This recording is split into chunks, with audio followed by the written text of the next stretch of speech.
welcome.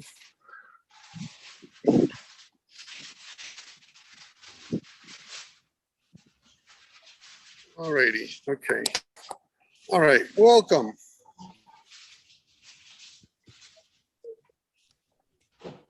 Okay. All right. Hi, welcome. This is the Instant Shakespeare Company reading of The Two Noble Kinsmen. My name is Paul Sugarman. I'm the founder of Instant Shakespeare, and we present. This is our 22nd season, second season on Zoom of presenting all of Shakespeare's plays. And this year, the last 2 years we've been doing them on Zoom. We hope to get back live in the libraries when that's possible again, which we don't know when that will happen, but we have been in touch with them. And so anyway, so let's, well, actually, let's see, okay, well, I expect Jennifer Finger will be here soon. But we might as well introduce who we've got. And so let's start off with the Two Noble Kinsmen with, Ren, if you'll introduce yourself and say what role you're playing. Hi, I'm Ren. I'll be playing Palamon. Okay. And John? Yeah, Arcite and whoever. Yeah, Corypheus, yes, and other ones. Angus? Hi, Angus Hepburn, zooming in from London, playing the jailer, the keeper, and the schoolmaster. All right. And Ken? Ken Wayne, I'm doing Valerius, the wooer, and the herald. Okay. And Doug? Hi, I'm Doug Andrews. I'm playing the role of Theseus and the Timothy the Taborer.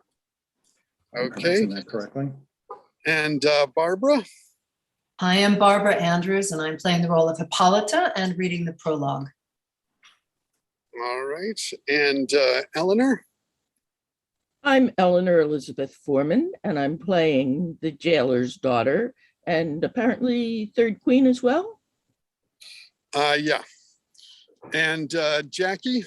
Oh, hi, I'm Jacqueline Margolis. I'm playing the first queen. I'm playing a friend, a country person, and a knight. Okay. And Jennifer Hill? Hi, I'm Jennifer Hill, and I'm playing Emilia. Okay. All right. And we are expecting at some point that Jennifer Finger will be joining us for various roles. And one of the things that we do with Instant Shakespeare, sometimes it's sort of catch as catch can. When somebody's not there, somebody else can step in. So at this point, we don't have our second queen. So if I guess Jennifer Hill, even though you're sort of there as Emilia listening to them, if you could just read second queen for now until our other Jennifer gets here, that would be great. And so that's, just a reminder, the way we do this is we show it on gallery view, which shows the people who are in the scene. So when you're not in the scene, please stop your video and mute yourself, and unmute yourself and start your video when you're in the scene.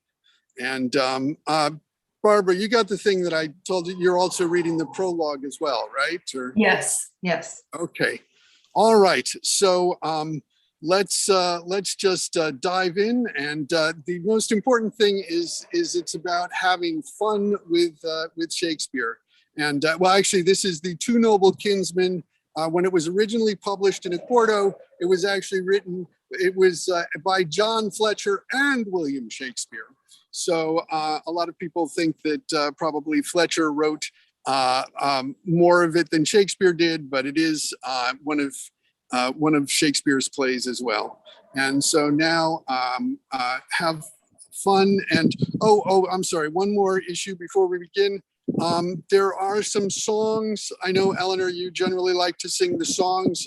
Do you want to do that, or should we just have them spoken? I'll sing. Okay, all right. Thought you would. Okay, so anyways, welcome to the Instant Shakespeare Company production of The Two Noble Kinsmen.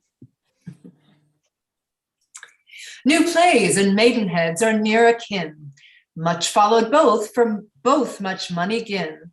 If they stand sound and well, and a good play whose modest scenes blush on his marriage day and shake to lose his honor, is like her that after holy tie and first night stir, yet still is modesty and still retains more of the maid to sight than husband's pains.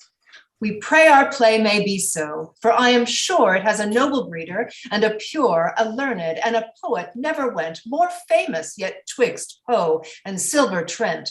Chaucer, of all admired, the story gives, there constant to eternity it lives.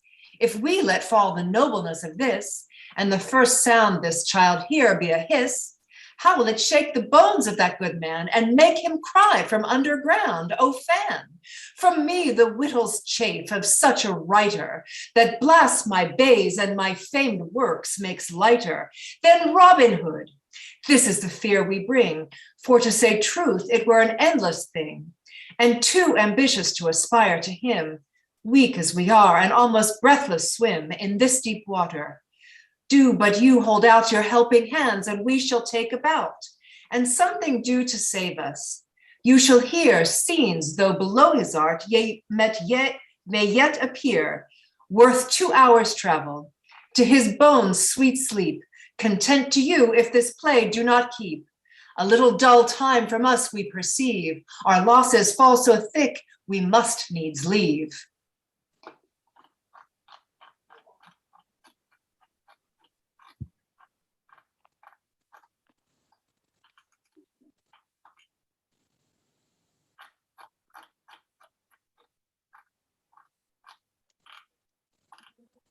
The Two Noble Kinsmen, Act 1. Enter Hymen with a torch burning, a boy in a white robe before, singing and strewing flowers. After Hymen, a nymph compassed in their tresses, bearing a wheaten garland. Then Theseus, between two other nymphs with wheaten chaplets on their heads. Then Hippolyta, bride, led by Theseus, and another holding a garland over her head, the tresses likewise hanging. After her, Emilia, holding up her train. Music.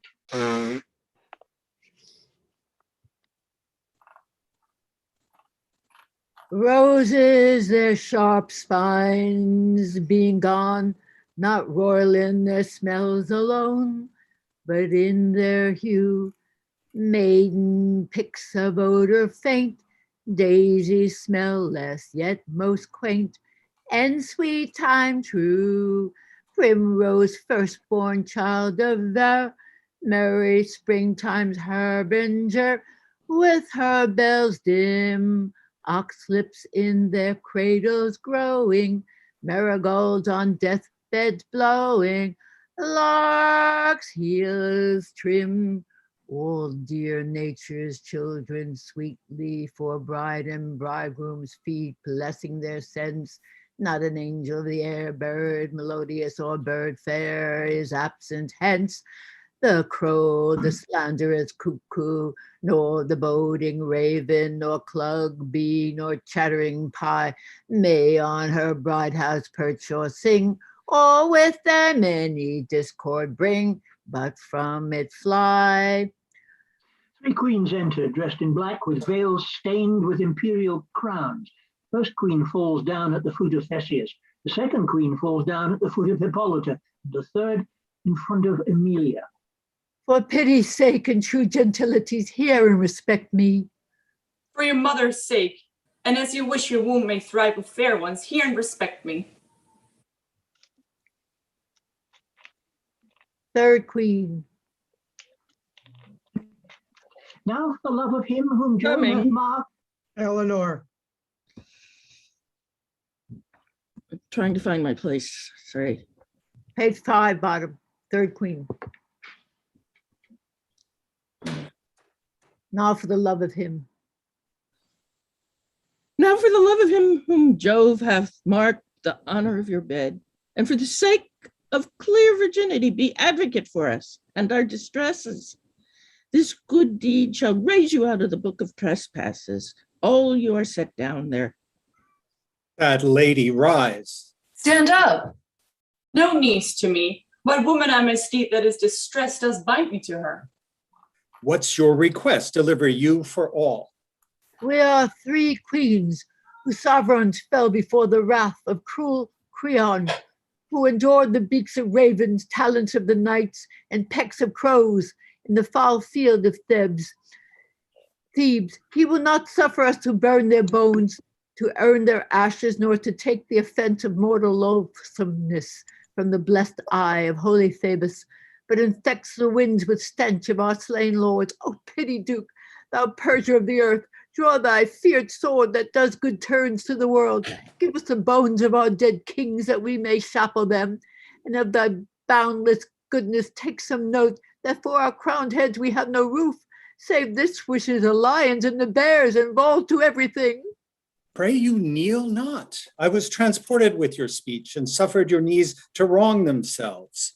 I have heard the fortunes of your dead lords, which gives me such lamenting as wakes my vengeance and revenge for him.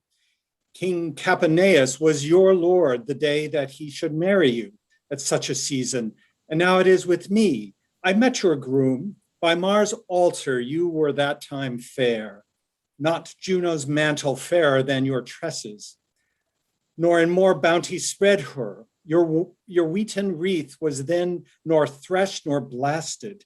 Fortunate you dimpled her cheek with smiles. Hercules, our kinsman, then weaker than your eyes, laid by his club. He tumbled down upon his Nunian hide and swore his sinews thawed. Oh, grief and time, fearful consumers, you will all devour. Oh, I hope some God hath put his mercy in your manhood, whereto he'll infuse power and press you forth our undertaker. Oh, no knees, none, widow. Unto the helmeted Bellona use them, and pray for me, your soldier, troubled I am. Honored Hippolyta. Hippolyta, most dreaded Amazonian, thou hast assailed the Sistut boar, that with thy arm is strong as it is white. Was near to make the male to thy sex captive, but that this my lord, born to appropriation, and that honor first nature styled it in, shrunk thee into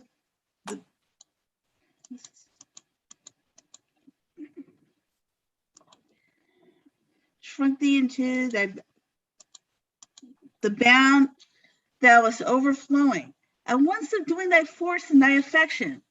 Soldress, that equally canst poise sternness with pity, whom now I know hast much more power on him than ever he had on thee, who owes his strength and his love too, who is a servant for the tenor of the speech. Dear glass of ladies, bid him that we whom our flaming war does scorch under the shadow of the sword may cool us. Require he advance at our heads, speak in a woman's key, like such a woman as any of us 3. We bear you fail, lend us a knee, but touch the ground for us no longer time than a dove's motion when the head's plucked off. Tell him if he hath blood-sized field, lay swollen, showing the sun his teeth, gritting at the moon what you would do. Poor lady, say no more. I had as lief trace this good action with you, as that whereto I am going, and never yet went I so willing way. My lord is taken heart deep with your distress. Let him consider. I'll speak anon. Oh, my petition was set down in ice, which by hot grief uncandy melts into drops. So sorrow wanting form is pressed with deeper matter. Stand up. Your grief is written in your cheek. Oh, you cannot read it there. There through my tears, like pebbles in a glass stream. You may behold them. Lady, alack. He that will all the treasure know of the earth must know the center too. He that will fish for my least minnow, let his line to catch one at my heart. Oh, pardon me, extremity that sharp and sundry wits makes me a fool. Pray you say nothing. Pray you, who cannot feel nor see the rain being in it, knows neither wet nor dry. If that you were the ground piece of some painter, I would buy you to instruct me against the capital grief. Indeed, such heart-pierced demonstration, but alas, being a natural sister of our sex, your sorrow beats so ardently upon me that it shall make a counter-reflect against my brother's heart and warm it to some pity, though it were made of stone. Pray, have good comfort. Forward to the temple, leave not out a jot of sacred ceremony.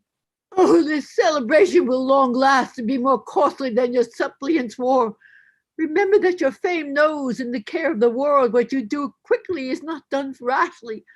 Your first thought is more than others' labored meditants.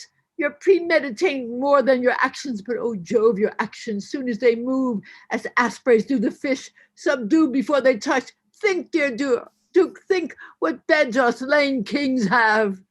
What griefs our beds and our dear lords have none. None fit for the dead, those that with cords, knives, drams precipitant, weary of this world's light, have to themselves been death's most horrid agents.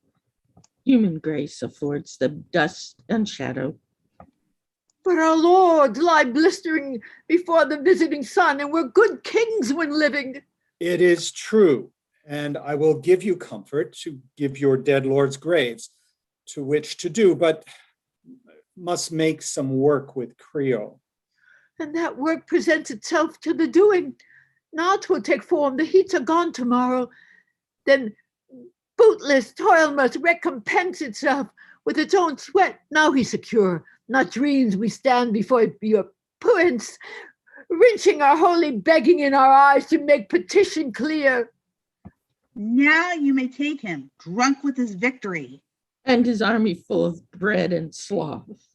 Artasius, thou best knowest how to draw out fit to this enterprise.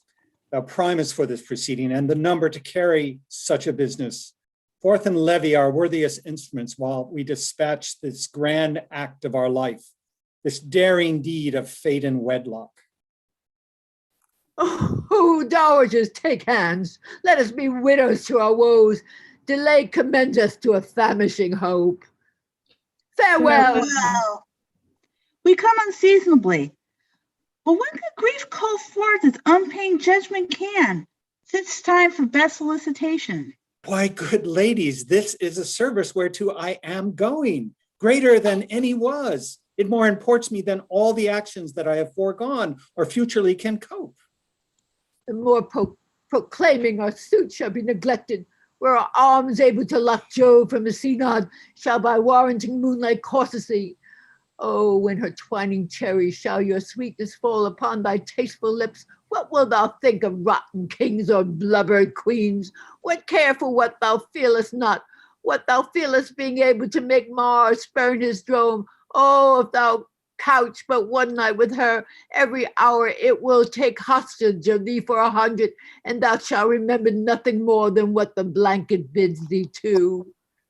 Though much unlike you should be so transported, as much sorry I should be such a suitor, yet I think did I not by the abstaining of my joy, which breeds a deeper longing, cure their surfeit that craves a present medicine, I should pluck all ladies' scandal on me.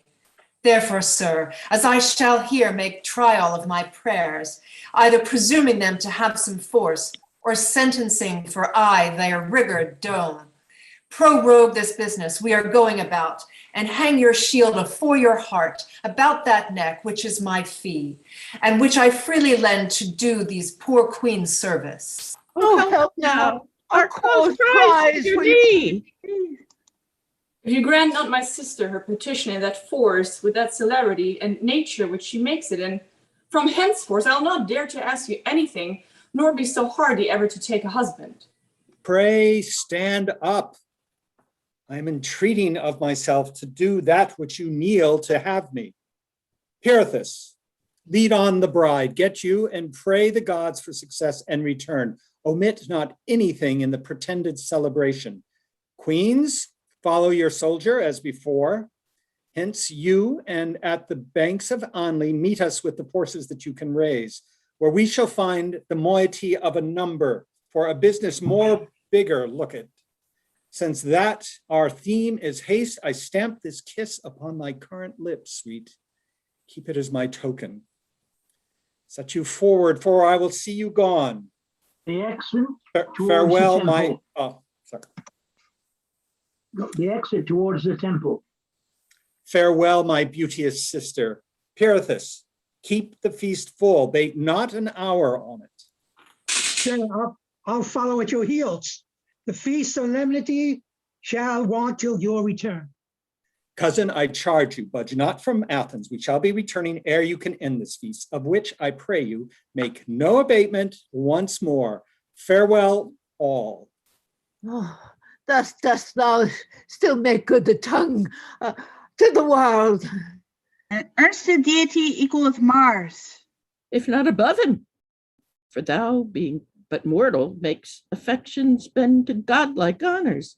They themselves, some say, groan under such a mastery. As we are men, thus should we do. Being centrally subdued, we lose our humane title. Good cheer, ladies. Now turn we towards your comforts. With a flourish they exit. At one scene 2 enter Palamon and Arcite. Dear Palamon, dearer in love than blood and our prime cousin, yet unhardened in the crimes of nature. Let us leave the city, Thebes, and the temptings in it before we further sully our gloss of youth. And here to keep an abstinence, we shame as in incontinence. For not to swim, I'll aid the current. We're almost to sink. At least to frustrate striving and to follow the common stream. Twofold, bring us to an eddy, where we should turn or drown if labor through, or gain but life, and weakens. Your advice is cried up with example. What strange ruins since first we went to school may we perceive walking in Thebes. Scars and bare weeds, the gain of the marshalless, who did propound to his bold ends honor and golden ingots, which though he won, he had not, and now flirted by peace for whom he fought, who then shall offer to Mars so scorned altar. I do bleed with such I meet, and wish great Juno would resume her ancient fit of jealousy to get the soldier work that peace might purge for her repletion and retain anew her charitable heart, now hard and harsher than strife or war could be. Are you not out?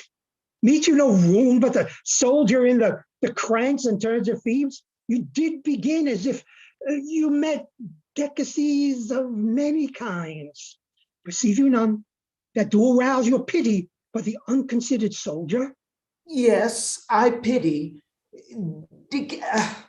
decals where'er I find them. But such must that sweating in an honorable toil are paid with ye to cool them. 'Tis not this I did begin to speak of. This is virtue of no respect to themes. I spoke of Thebes, how dangerous if we keep our honors, it is for our reciting, where every evil hath a good color, where every seeming good's a certain evil. We're not to be even jump, and they are here, well, to be strangers in such things, to be mere monsters. 'Tis in our power, unless we fear that apes can tutors, to be masters of our manners. What need I affect another's gait, which is not catching where there is faith, or to be fond upon another's way of speech, which by mine own I may be reasonably conceived, save to speaking it truly? Why am I bound by any generous bond to follow him follows his tailor, haply so long until the followed make pursuit? Or let me know why mine own barber is unblessed with him, my poor chin too, for 'tis not tizzard just to such favorites glass. What canon is there that does command my rapier from my hip to dangle in my hand, or to go tiptoe before the street be foul. Either I am the forehorse in the team, or I am none, that draw the sequent trace. These poor slight sores need not a plantain, that which rips my bosom almost to the hearts. Uncle Creon. He, a most unbounded tyrant, whose successes makes heaven unfeared and villainy unsured beyond its power. There's nothing, almost puts faith in favor and defies alone voluble chance, who only attributes the faculties of other instruments to his own nerves and act, commands men service, and what they win it, boot and glory on, that fears not to do harm. Good dares not. Let the blood of mine that sieved to him be sucked from me with leeches. Let them break and fall off me that corruption. Clear-spirited cousin, let's leave his court, that we may nothing share of his loud infamy. For our milk will relish of the pasture, and we must be vile or disobedient, not his kinsmen in blood, unless in quality. Nothing truer. I think the echoes of his shames have deafened the ears of heavenly justice. Widows' cries descend again into their throats, and have not due audience of the gods. Valerius? The king calls for you, yet be leaden-footed till his great rage be off him. Phoebus, when he broke his whipstock and exclaimed against the horses of the sun, but whispered too the loudness of his fury. Small winds shake him, but what's the matter? Theseus, who where he threats appalls, hath sent deadly defiance to him, and pronounces ruin to Thebes, who is at hand to seal the promise of his wrath. Let him approach, but that we fear the gods in him, he brings not a jot of terror to us. Yet what man thirds his own worth, the case is each of ours, when that his actions dragged with mind assured, 'tis bad he goes about. Leave that unreasoned. Our services stand now for Thebes, not Creon, yet to be neutral to him were dishonor, rebellious to oppose. Therefore, we must with him stand to the mercy of our fate, who have bounded our last minute. So we must. Is said the war's on foot, or it shall be on fail of some condition? 'Tis in motion. The intelligence of state came in the instant with the defier. Let's to the king, who, were he a quarter carrier of that honor which his enemy come in, the blood we venture should be as far for our health, which were not spent, rather laid out for purchase. But alas, our hands advance before our hearts. What will the fall of stroke do damage? Let the event, that never-erring arbitrator, tell us when we know all ourselves, and let us follow the becking of our chance. And they exit. Act 1, Scene 3, enter Pirithous, Hippolyta, and Emilia.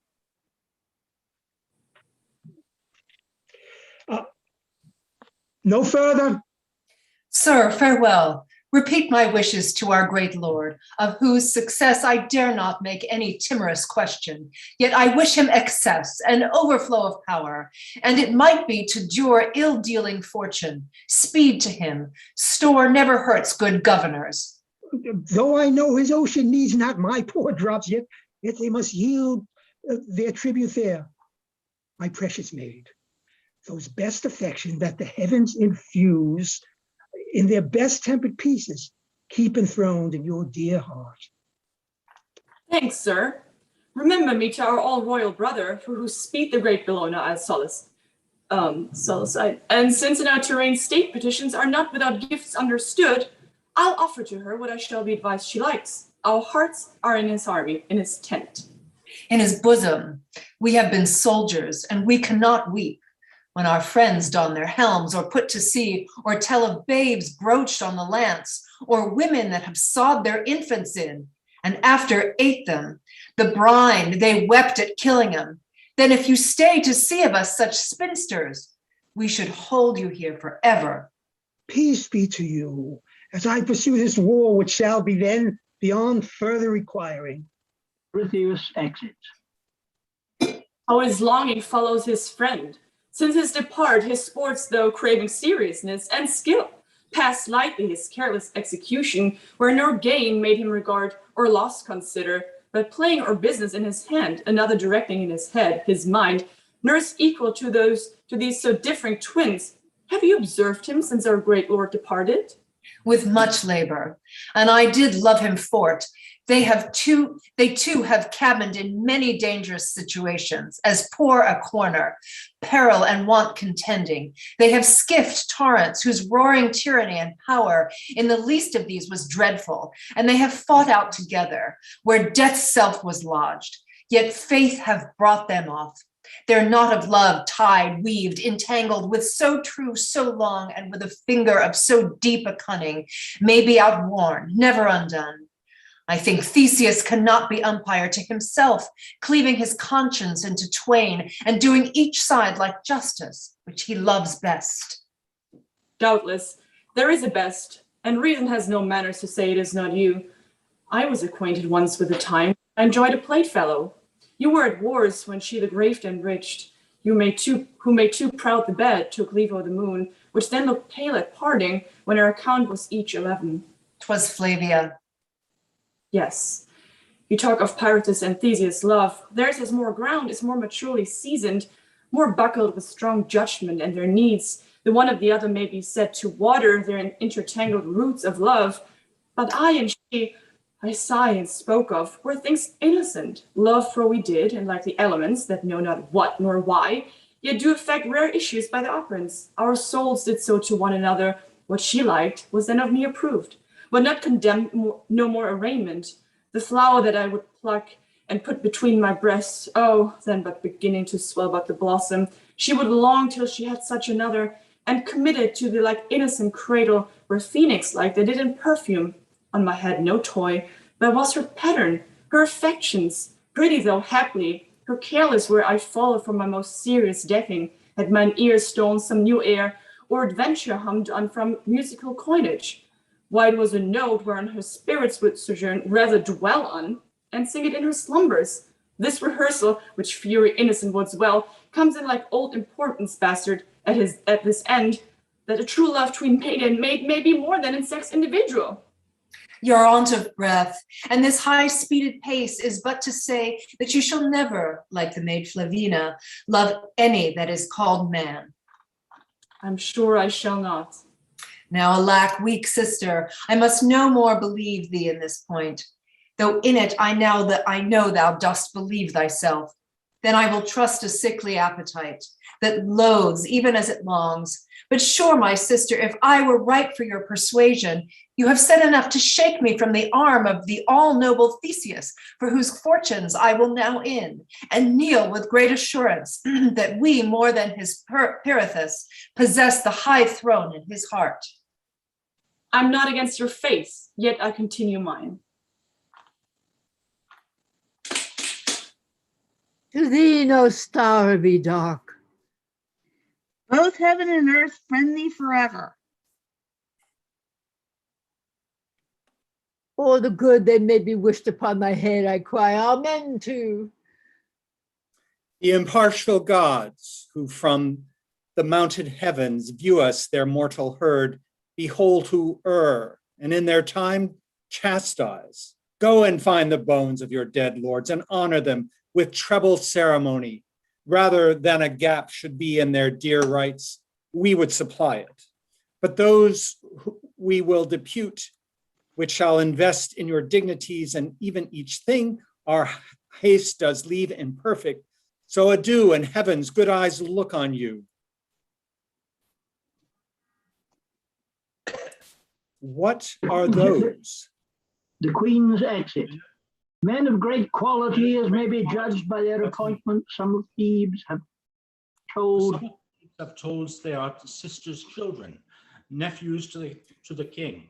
By the helm of Mars, I saw them in the war, like to a pair of lions succored with prey, make lanes and troops aghast. I fixed my note constantly on them, for they were a mark worth a God's view. What prisoner was it that told me when I inquired their names? We leave they're called Arcite and Palamon. 'Tis right, those. They are not dead. Nor in a state of life. Had they been taken when their last hurts were given, it was possible they might have been recovered. Yet they breathe and have the name of men. Then like men, use them. The very lees of such millions of rates exceed the wine of others. All our surgeons convent in their behoof. Our richest balms rather than niggard waste. Their lives concern us much more than Thebes is worth. Rather than have them freed of this plight and in their morning state, sound and at liberty, I would them dead. But 40,000-fold, we had rather have them prisoners to us than death. Bear them speedily from our kind air to them unkind, and minister what man to man may do for our sake more, since I have known frights, fury, friends, behest, loves, provocation, zeal, a mistress task, desire of liberty, of fever, madness, hath set a mark which nature could not reach to without some imposition, sickness in will or wrastling strength and reason. For our love and great Apollo's mercy, all our best, their best skill tender. Lead into the city where, having bound things scattered, we will post to Athens for our army. They exeunt with music. Act 1, Scene 5. The queens enter with the hearses of their knights in a funeral solemnity. Urns and odors, Odors bring away sweet eyes dark another day. Our dull, more deadly looks than dying, bombs and gums and heavy cheers. Sacred vials filled with tears and clamors through the wild air flying. Come, all sad and solemn shows that of quick-eyed pleasures foes. We convent naught else but woes. We convent naught else but woes.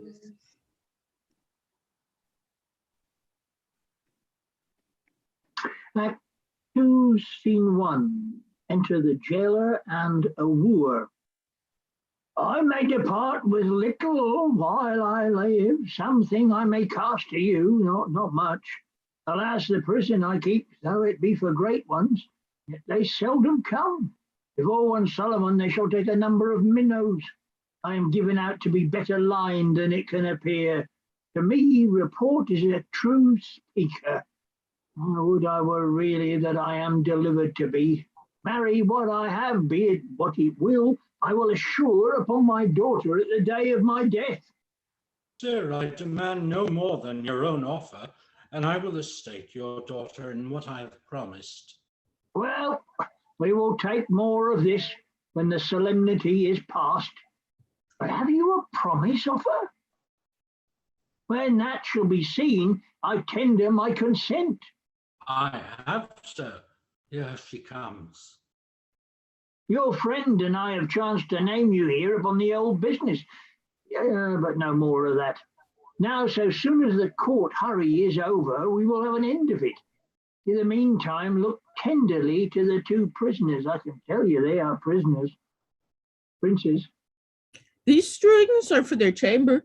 'Tis pity they're in prison, and 'twere pity they should be out. I do think they have patience to make any adversity ashamed. The prison itself is proud of them, and they shall have all the world in their chamber. They are famed to be a pair of absolute men. By my troth, I think fame but stammers them. They stand degrees above the reach of report. I heard them reported in the battle to be the only doers. Nay, most likely, for they are noble sufferers.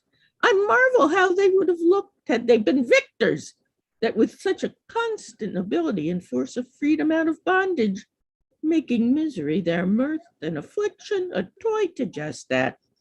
Is that so? It seems to me they have no more sense of their captivity than I of ruling Athens. They eat well, look merrily, discourse of many things, but nothing of their own restraint and disasters. Yet sometimes divided side, martyred as 'twere in the deliverance, will break from one of them when the other presently gives it so sweet a rebuke that I could wish myself a sigh to be so chid, or at least a sire to be comforted. I never saw him. Well, the Duke himself came privately in the night, and so did they. What the reason of it is, I know not. Look, yonder they are. That's our Psyche looks out. No, sir. That's Palamon. Arcite is the lower of the twain. You may perceive a part of him. Oh, it is a holiday to look on them. Lord, the difference of men. Scene 2. Enter Palamon and Arcite in prison. You missed your line and did mine. Yeah, just go ahead and keep going. Sorry. Oh, you're saying it is a holiday to look on them. Yeah. Act 2, Scene 2. Enter Palamon and Arcite in prison. How do you, noble cousin? How do you, sir?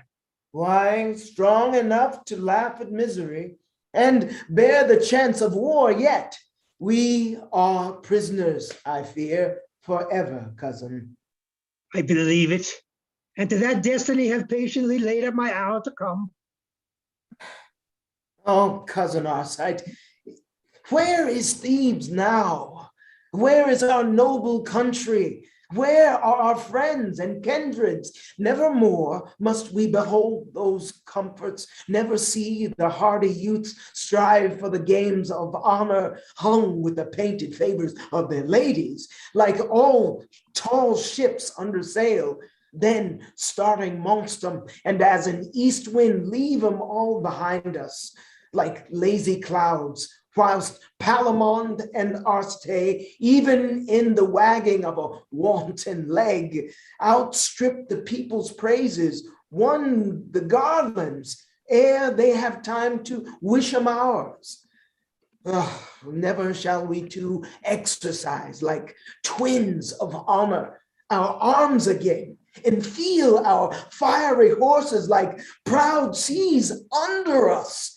Our good swords now, better the red-eyed god of war never were, bravest our sides, like age must run to rust, and deck the temples of those gods that hate us. These hands shall never draw them out like lightning to blast whole armies more.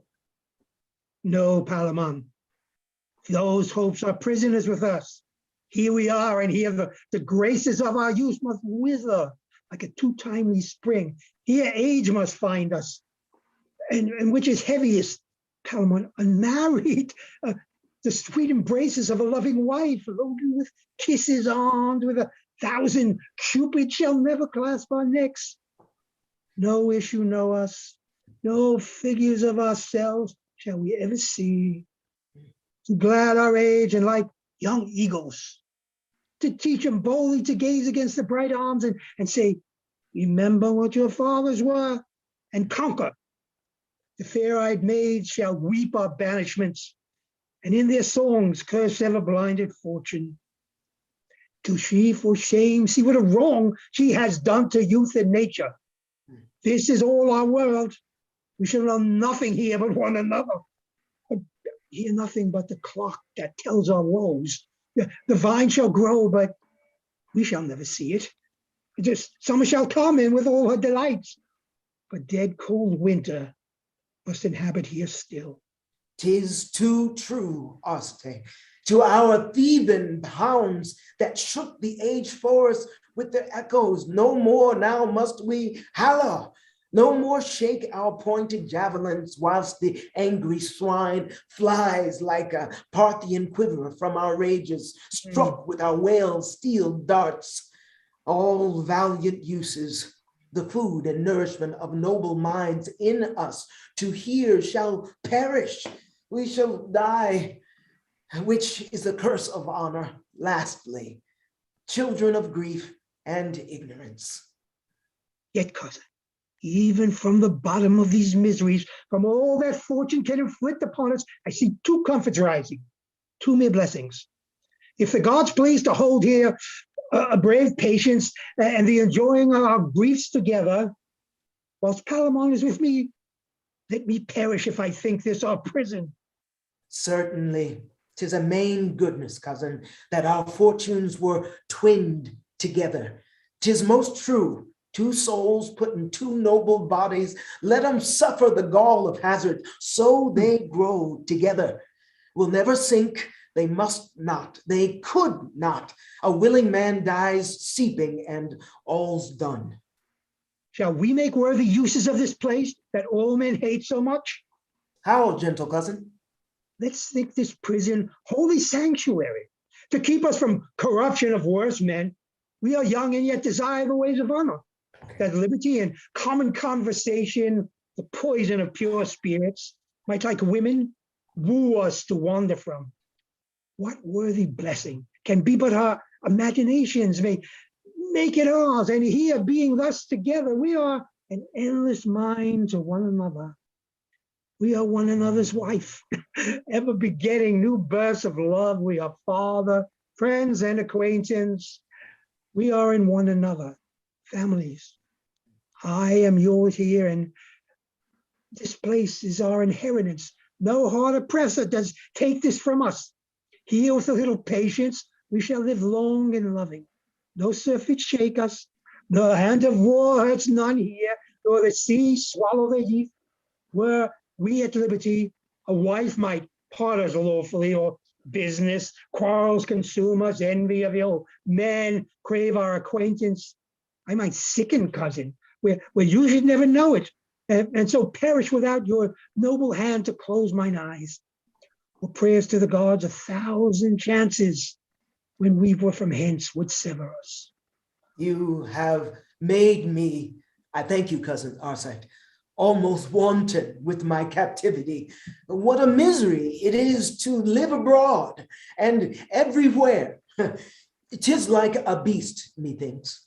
I find the court here, I am sure, a more content, and all those pleasures that woo the wills of men to vanity, I see through now, and am sufficient to tell the world 'tis but a gaudy shadow that old time, as he passes by, takes with him. What had we been old in the court of Creon, where sin is justice, lust, and the ignorance, the virtues of the great ones? Cousin Arcite, had not the loving gods found this place for us, we had died as they do, ill old men, unwept, and had their epitaphs the people's curses. Shall I say more? I will hear you still. Ye shall. Is there record of any two that loved better than we do, Arcite? Sure there cannot. I do not think it possible our friendship should ever leave us. Till our deaths it cannot. And after death, our spirit shall be led to those that love eternally. Speak on, sir. This garden has a world of pleasures in it. What flower is this? It's called Narcissus, madam. That was a fair boy, certain, but a fool to love himself. Were there not mates enough? Pray, forward. Yes. Or were they all hard-hearted? They could not be to one so fair. Thou wouldst not. I think I should not, madam. That's a good wench, but take heed to your kindness, though. Why, madam? Men are mad things. Will you go forward, cousin? Hast not thou work such flowers in silk, wench? Yes. I'll have a gown full of them, and of these, this a pretty color will not do rarely upon a skirt, wench. Dainty madam. Cousin, how do you, sir? Why, Palamon. Never till now I was in prison, Arcite. Why? What's the matter, man? Behold and wonder, by heaven, she is a goddess. Do reverence. She is a goddess, Arcite. Of all flowers, methinks a rose is best. Why, gentle madam? It is the very emblem of a mate. For when the west wind courts her gently, how modestly she blows and paints the sun with her chaste blushes.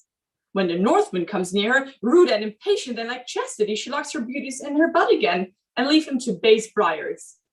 Yet, good madam, sometimes her modesty will blow so far she falls for it. A maid, if she have any honor, will be loath to take example by her. Thou art wanton. She is wondrous fair. She is all the beauty extant. Hmm. The sun grows high. Let's walk in, keep these flowers. We'll see how near art can come near their colors. I'm wondrous merry-hearted. I could laugh now. I could lie down, I am sure. And take one with you. That's as we bargain, madam. Well, agree then. What think you of this beauty? 'Tis a rare one. Is but a rare one? Yes, a matchless beauty. Might not a man well lose himself and love her? I cannot tell what you have done. I have beshrew mine eyes for it. Now I feel my shackles. You love her then? Who would not? And desire her? Before my liberty. I saw her first. That's nothing. But it shall be. I saw her too. Yes, but you must not love her. I will not, as you do, to worship her. She is heavenly and a blessed goddess. I love her as a woman, to enjoy her, so both may love. You shall not love at all. Not love at all. Who shall deny me? I that first saw her, I that took possession first with mine eye of all those beauties in her revealed to mankind. If thou lovest her, or entertainst a hope to blast my wishes, thou art a traitor, Arcite, and a fellow false as thy title to her. Friendship, blood, and all the ties between us I disdain. If thou once think upon her. Yes, I love her. And if the lives of all my name lay on it, I must do so. I love her with my soul. If that would lose ye, farewell, Palamon. I say again, I love, and in loving her maiden, I am as worthy as a free a lover, as just a title to her beauty as any Palamon or any living man that is man's son. Have I called thee friend? Yes, and have found me so. Why are you moved so thus? Let me deal coldly with you. Am I not part of your blood, part of your soul? You have told me that I was Palamon and you are Arcite. Yes. Am I not liable to those affections, those joys, griefs, angers, fears my friend shall suffer? Ye may be. Why then, would you deal so cunningly, so strangely, so unlike a noble kinsman to love alone? Speak truly. Do you think me unworthy of her sight? No, but unjust, if thou pursue that sight. Because another first sees the enemy, shall I stand still and let mine honor down and never charge? Yes, if he but be but one. Yes, but say that one had rather combat me. Let that one say so, and use thy freedom. Else, if thou pursuest her, be as thou cursed man that hates his country, a branded villain. You are mad. I must be, till thou art worthy, Arcite. It concerns me, and in this madness, if I hazard thee and take thy life, I deal but truly. Fie, sir. You play the child extremely. I will love her. I must. I ought to do so, and I dare, and all this justly. Oh, that now, thy false self and thy friend had but this fortune to be 1 hour at liberty and grasp our good sword in our hands, I would quickly teach thee what 'twere to filch affection from another.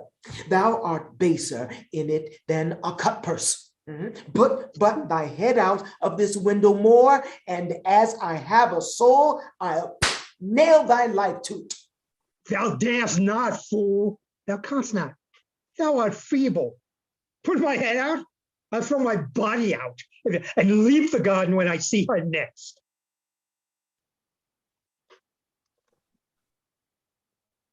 And pitch between her arms to anger thee. No more. The keeper's coming. I shall live to knock thy brains out with my shackles. Do. By your leave, gentlemen. Now, honest keeper. The Lord Arcite, you must presently to the Duke, the cause I know not yet. I am ready, keeper. Prince Palamon, I must a while bereave you of your fair cousin's company.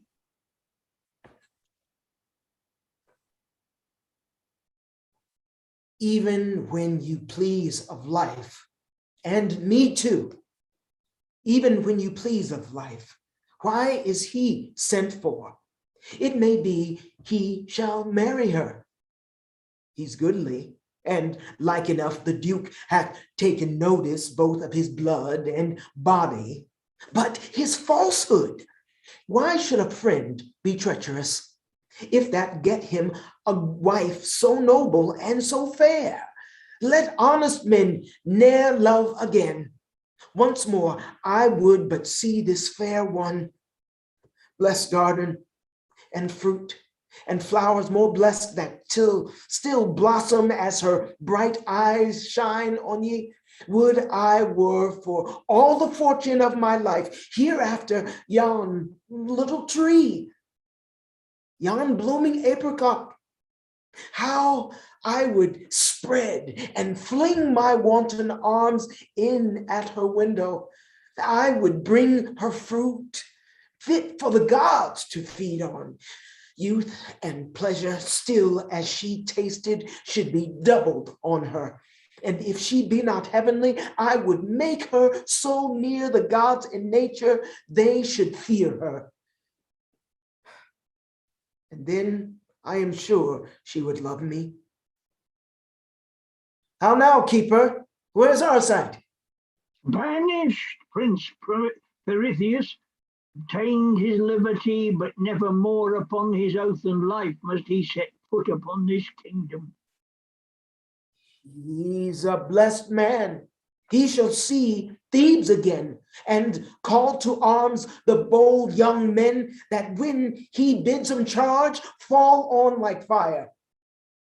Arcite shall have a fortune if he dare make himself a worthy lover, yet in the field to strike a battle for her. And if he lose her then, he's a cold coward. How bravely may he bear himself to win her if he be noble Arcite. 1,000 ways, were I at liberty, I would do things of such a virtuous greatness that this lady, this blushing virgin, should take manhood to her and seek to ravish me. My lord, for you I have this charge too. To discharge my life? No, but from this place to remove your lordship. The windows are too open. Devils take them that are so envious to me. Prithee, kill me. And hang forth thereafter. By this good light, had I a sword, I would kill thee. Why, my lord? Thou bringst such a pelting, scurvy news continually. Thou art not worthy life. I will not go. You must, my lord. May I see the garden? No. Then I am resolved. I will not go. I must constrain you then. And for you are dangerous, I'll clap more irons on you. Oh, do, good keeper. I'll shake 'em so ye shall not sleep. I'll make ye a new Morris. Must I go? There is no remedy. Farewell, kind window. May rude wind never hurt thee. Oh, my lady, if ever thou hast felt what sorrows was, dream how I suffer. Come now, bury me. Palamon and the keeper exit. Act 2, scene the 3, kingdom. enter Psyche. Banish the kingdom? 'Tis a benefit, a mercy I must thank him for. But banish the free enjoying of that face I died for? Oh, 'twas studied punishment of death beyond imagination. Such vengeance that were I old and wicked, all my sins could never pluck upon me. Palamon, thou hast to start now. Thou shalt stay and see her bright eyes break each morning against thy window, and let in life into thee. Thou shalt feed upon the sweetness of a noble beauty that nature never exceeded. No, never shall good gods want happiness as Palamon. 20-1, he'll come to speak to her. And if she be as gentle as she's fair, I know she's his. He has a tongue will tame tempests and make the wild rocks wanton. Come what, the worst is death. I will not leave the kingdom. I know mine own is but a heap of ruins and no redress there. If I go, he has her. I am resolved, and any other shape shall make me or end my fortunes. Either way, I am happy I'll see her and be near her or no more. 4 country people enter, one with a garland before them. My masters, I'll be there, that's certain. And I'll be there. Why then have with ye boys, 'tis but a chiding, let the plow play today. I'll tick it out of the jade's tails tomorrow. I'm sure of that. I am sure to have my wife as jealous as a turkey, but that's all. One, I'll go through, let her mumble. Clap her aboard tomorrow night and stow her, and all's made up again. I do but put a festa in her fist, and you shall see her take a new lesson out and be a good wench. Do we all hold against the main? Oh, Why should we, Aelus? Arcus will be there. And Sinless. And Ricus. And 3 better lads never danced on a green tree, and yet know what wenches, huh? But will the dainty dominate? The schoolmaster keep touch, do you think? For he does all you know. He'll need a horn book ere he fail. Go to. The matter's too far driven between him and the tanner's daughter to let slip now. And she must see the Duke, and she must dance too. Shall we be lusty? All the boys in Athens blow the wind of the breach on us. And here I'll be, and there I'll be for our town, and here again, and there again. Ah, boys, hide for the weavers. oh, this may be done in the woods. Oh, pardon me. By any means, or think of learning Caesar, where he himself will edify the Duke most parlously in our behalf. He's excellent in the woods. Bring him to the plains, his learning makes no cry. We'll see the sports, then every man to his tackle. And sweet companions, let's rehearse by any means before the ladies see us, and do sweetly, and God knows what may come on it. Content, the sports once ended will perform. Away, boys, and behold. By your leaves, honest friends, pray you, whither go you? Whither? Why, what's a question's that? Yes, 'tis a question to me that knows not. To the games, my friend. Where are you bred? You know it not. Not far, sir. Are there such games today? Oh yes, marry are there, and such as you never saw. The Duke himself will be in person there. What pastimes are they? Wrestling and running. 'Tis a pretty fellow. Thou wilt not go along? Not yet, sir. Well, sir, take thine own time. Come, boys. My mind misgives me this fellow has a vengeance trick of the hip. Mark how his body's made for it. I'd be hanged if he dare venture. Hang a plum porridge. He wrestle? He was Ed's. Come, let's be gone, lads. And the four country Yes. people exit. This is an offered opportunity I durst not wish for. Well, I could have wrestled. The best men called it excellent and run swifter than wind upon a field of corn, curling the wealthy. Never flew. I'll venture. And in some poor disguise be there. Who knows whether my brows may not be girt with garlands, and happiness prefer me to a place where I may ever dwell in sight of her. Arcite exits. Act 2, Scene 4. The jailer's daughter enters alone. Why should I love this gentleman? 'Tis odds he will never affect me. I am base, my father the mean keeper of his prison, and he a prince. To marry him is hopeless, to be his whore is witless. Out upon it! What pushes are we wenches driven to when 15 once has found us? First I saw him, I seeing thought he was a goodly man. He has as much to please a woman in him, if he please to bestow it so, as ever these eyes yet looked on. Next I pitied him. So would any young wench of my conscience that ever dreamed or vowed her maidenhead to a young handsome man. Then I loved him, extremely loved him, infinitely loved him. And yet he had a cousin, fair as he too, that in my heart was Palamon. And there, Lord, what a coil he keeps. To hear him sing in an evening, what a heaven it is. And yet his songs are sad ones. Fairer spoken was never gentleman. When I come in, bring him water in the morning. First he bows his noble body, then salutes me thus.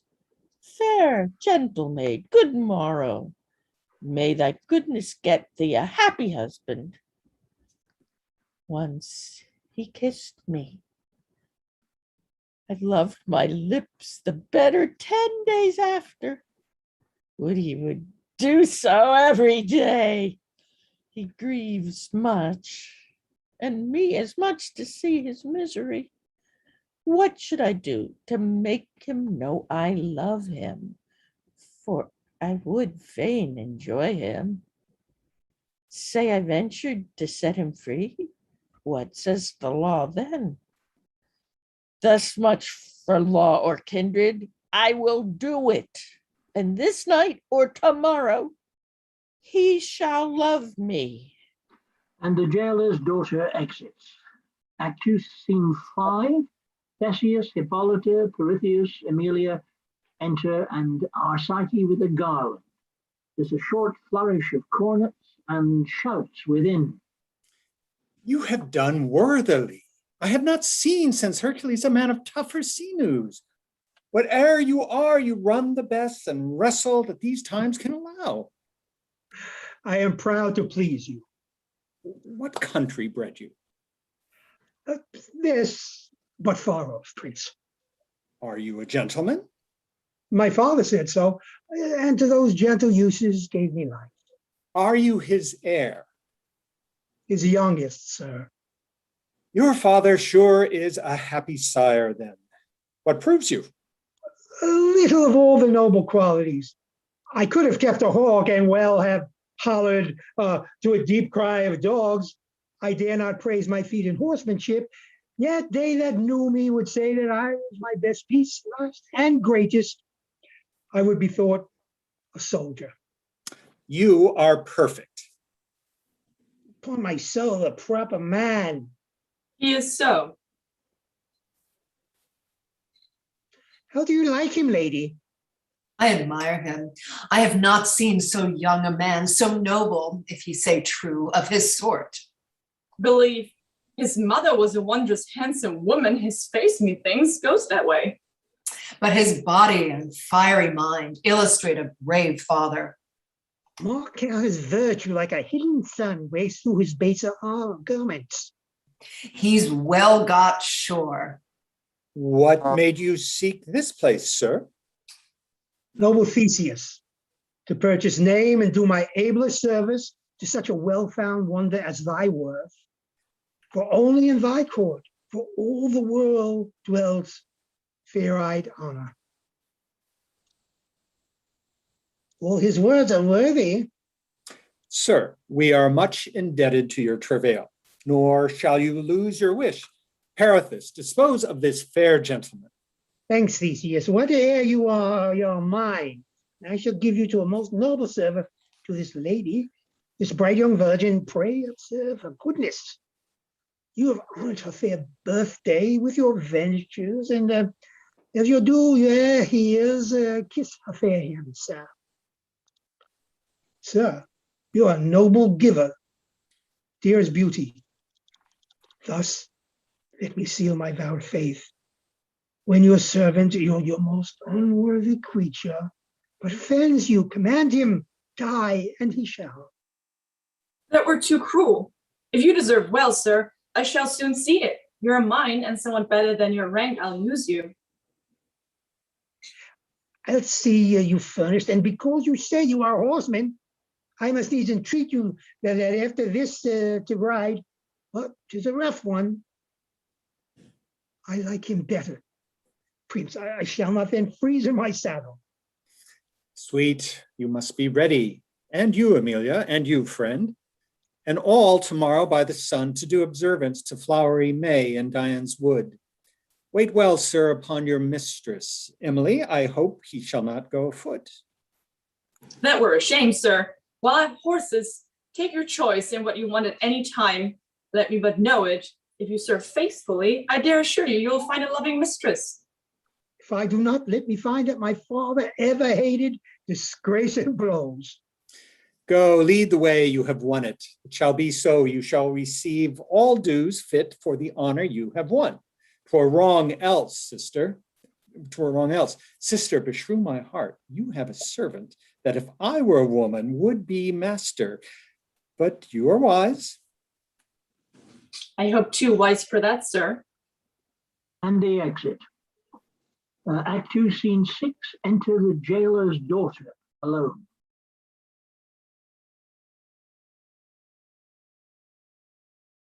Eleanor?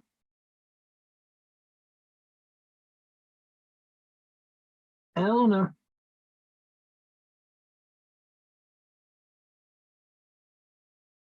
Eleanor, jailer's daughter. Just somebody else read it. We'll go ahead. Let all the dukes and all the devils roar. He has it. Okay. Let all the dukes and all the devils roar. He is at liberty. I have ventured for him, and out I have brought him to a little wood a mile hence. I have sent him, where a cedar higher than all the rest spreads like a plain fast by a brook, and there he shall keep close, till I provide him files and food, for yet his iron bracelets are not off. Oh, love, what a stout-hearted child thou art. My father durst better have endured cold iron than done it. I love him beyond love and beyond reason. Eleanor, you can take over at the top of page 59. Okay, my computer crashed. Oh, Page 59. yeah. Or wit or safety.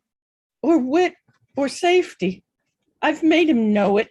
I care not. I'm desperate. If the law find me and then condemn me for it, some wenches, some honest-hearted maids will sing my dirge and tell to memory my death was noble, dying almost a martyr. That way he takes, at purpose is my way too. Sure, he cannot be so unmannerly as to leave me here. If he do, maids will not so easily trust men again. And yet, he has not thanked me for what I have done. No, not so much as kissed me. And that, methinks, is not so well. Nor scarcely could I persuade him to become a freeman. He made such scruples of the wrong he did to me and to my father. Yet I hope when he considers more, this love of mine will take more root within him. Let him do what he will with me, so he use me kindly. For use me so he shall, or I'll proclaim him, and to his face no man. I'll presently provide him necessaries and pack my clothes up. And where there's a path of ground, I'll venture, so he be with me. By him, like a shadow, I'll ever dwell. Within this hour, the hubbub will be all o'er the prison. I'm then kissing the man they look for. Farewell, father. Yet many more such prisoners and such daughters, and shortly you may keep yourself. Now to him. And we end Act 2. Act 3, there are sounds of music in the background, noise and hallowing as people celebrate May. Scene 1, enter Arsace alone. The Duke has lost a partner. Each took a several land. This is a solemn rite that they owe bloomed May, and the Athenians pay it to the heart of ceremony. Oh, Queen Amelia, fresher than May, sweeter than her gold buttons on the bows, and all the enameled knacks on the mead or garden.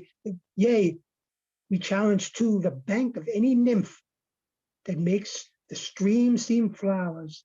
Thou, O jewel of the wood of the world, hast likewise blessed the pace with thy sole presence in thy rumination, that I, poor man, might ever soon become between and chop on some cold thought. Thrice blessed chance to drop on such a mistress. Expectation most guiltless on me. Tell me, O Lady Fortune. Next after Emily, my sovereign, how far I may be proud.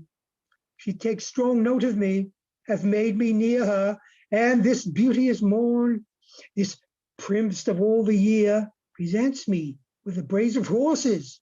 Two such steeds might well be a pair of kings, backed in a field at their crowns' title stride. Alas, alas, poor cousin Palamon, poor prisoner, thou so little dreamst upon my fortune, that thou thinkst thyself a happier thing, to be so near Amelia. Me thou deemst at Thebes, and therein wretched, although free.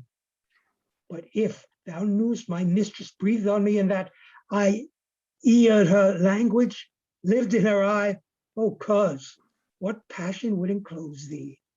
And Palamon crawls out of a bush, still shackled, and waves his fist at Arsace. Traitor kinsman, thou shouldst perceive my passion.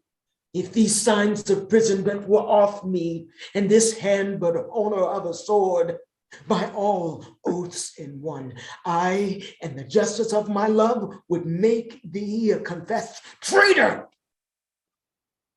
O thou most perfidious, that ever gently looked the voice of honor, that e'er bore gentle token, falsest cousin, that ever blood made kin. Call'st thou her thine? I'll prove it in my shackles, with these hands void of appointment, that thou liest, and art a very thief in love, a chaffy lord, not worth the name of villain. Had I a sword and these house clogs away. Dear cousin Palamon. Cousin Arcite, give me language such as thou hast showed me feet. Not finding in the circuit of my breast any gross stuff to form me like your blazon, holds me to this gentleness of answer. 'Tis your passion that thus makes mistakes, the which of you being enemy cannot to me be kind. Honor and honesty I cherish and depend on, howsoe'er you skip them in me. And with them, fair cause, I'll maintain my proceedings. Pray be pleased to show in generous terms your griefs, since that your questions with your equal, who professes to clear his own way with the mind and sword of a true gentleman. That thou durst our sight. My cause, you have been well advertised how much I dare, yet have seen me use my sword against the advice of fear. Sure, of another you would not hear me doubted, but your silence should break out through in the sanctuary. Sir, I have seen you move in such a place, which well might justify your manhood. You were called a good knight and a bold, but the whole week's not fair if any day it rain. Their valiant temper men lose when they incline to treachery, and then they fight like compelled bears would fly were they not tied. Kinsmen, you might as well speak this and act in your glass as to his ear, which now disdains you. Come up to me, quit me of these cold jibes. Give me a sword, though it be rusty, and the charity of one meal lend me. Come before me then, a good sword in thy hand, and do but say that Emily is thine. I will forgive the trespass thou hast done me. Yea, my life, if then thou carry it, and brave souls in shades that have died manly, which will seek of me some news from earth, they shall get none but this, that thou art brave and noble. Be content. Again, betake you to your hawthorn house with counsel of the night. I will be here with wholesome viands. These impediments will I file off. You shall have garments and perfumes to kill the smell of the prison. After, when you shall stretch yourself to say but Arcite, I am in plight. There shall be at your choice both sword and armor. Oh, you heavens, dares any so noble bear a guilty business? None but only Arcite, therefore none but Arcite in this kind is so bold. Sweet Palamon, I do embrace you and your offer, for your offer do't I only. Sir, your person without hypocrisy I may not wish, more than my sword's edge out. On the wind come the sound of cornet. you hear the horns? Enter your music, lest this match betweens be crossed.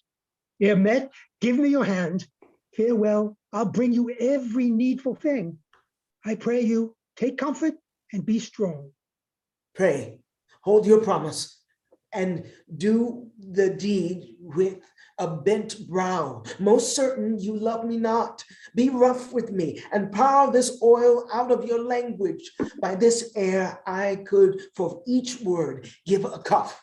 My stomach not reconciled by reason. Plainly spoken, yet pardon me hard language when I spur my horse. I chide him not. Content and anger in me have but one face. Hark, sir, they call the scattered to the banquet. You must guess, I have an office there.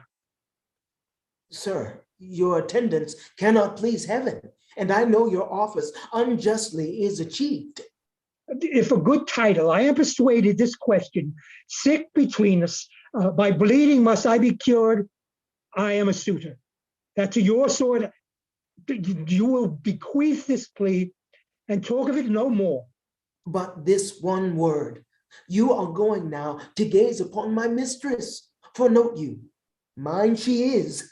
Nay then. Nay, pray you talk of feeding me to breed me strength. You are going now to look upon a sun that strengthens what it looks on. There you have a vantage on me, but enjoy it till I may enforce my remedy. Farewell. And they exit. Act 3, Scene 2. The jailer's daughter enters alone. He has mistook. The break, is gone after his fancy. 'Tis one an hour well nigh morning. No matter. Would it were perpetual night and darkness, Lord of the world.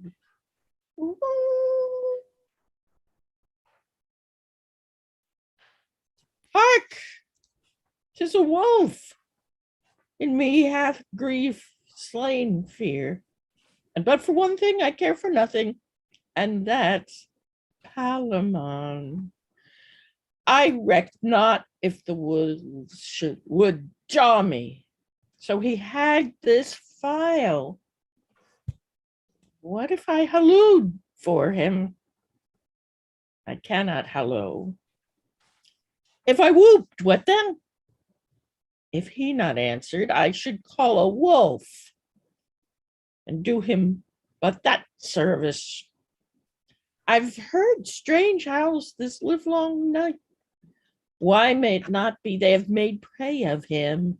He has no weapons. He cannot run. The jangling of his gyves might call fell things to listen who have in them a sense to know a man unarmed and can smell where resistance is. I'll set it down. He's torn to pieces. They howled many together and then they feed on him. So much for that. Be bold to ring the bell. How stand I then? All's shared when he is gone. No, I lie. My father's to be hanged for his escape. Myself to beg if I prized life so much as to deny my act, but that I would not. Should I try death by dozens? I moped. Food took I none these 2 days. Sipped some water. I have not closed mine eyes, save when my lids scoured off their brine. Alas, dissolve my life. Let not my sense unsettle, lest I should drown, or stab, or hang myself. O state of nature, fail together in me, since thy best props are warped. So which way now? The best way is the next way to a grave. Each errant step beside is torment. Lo, the moon is down, the crickets chirp, the screech owl calls in the dawn. All offices are done, save what I fail in. But the point is this, an end, and that is all.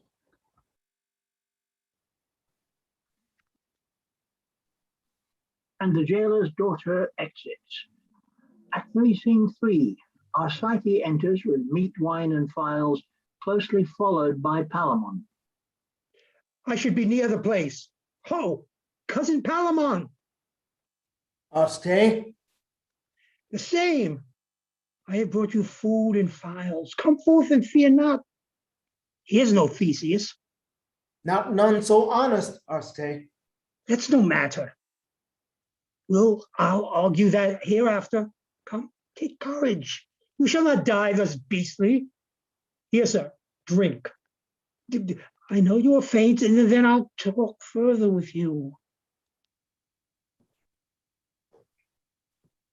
Auste, thou mightst not poison me. I might, but I must fear you first. Sit down.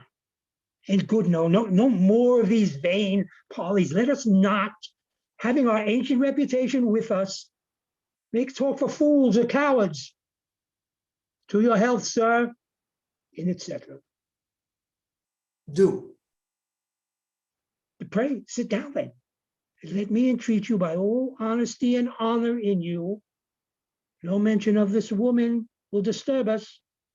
We shall have time enough. Well, sir, I'll pledge you. Yeah, drink a good hearty draught. It breeds good. Do you not feel it thaw you?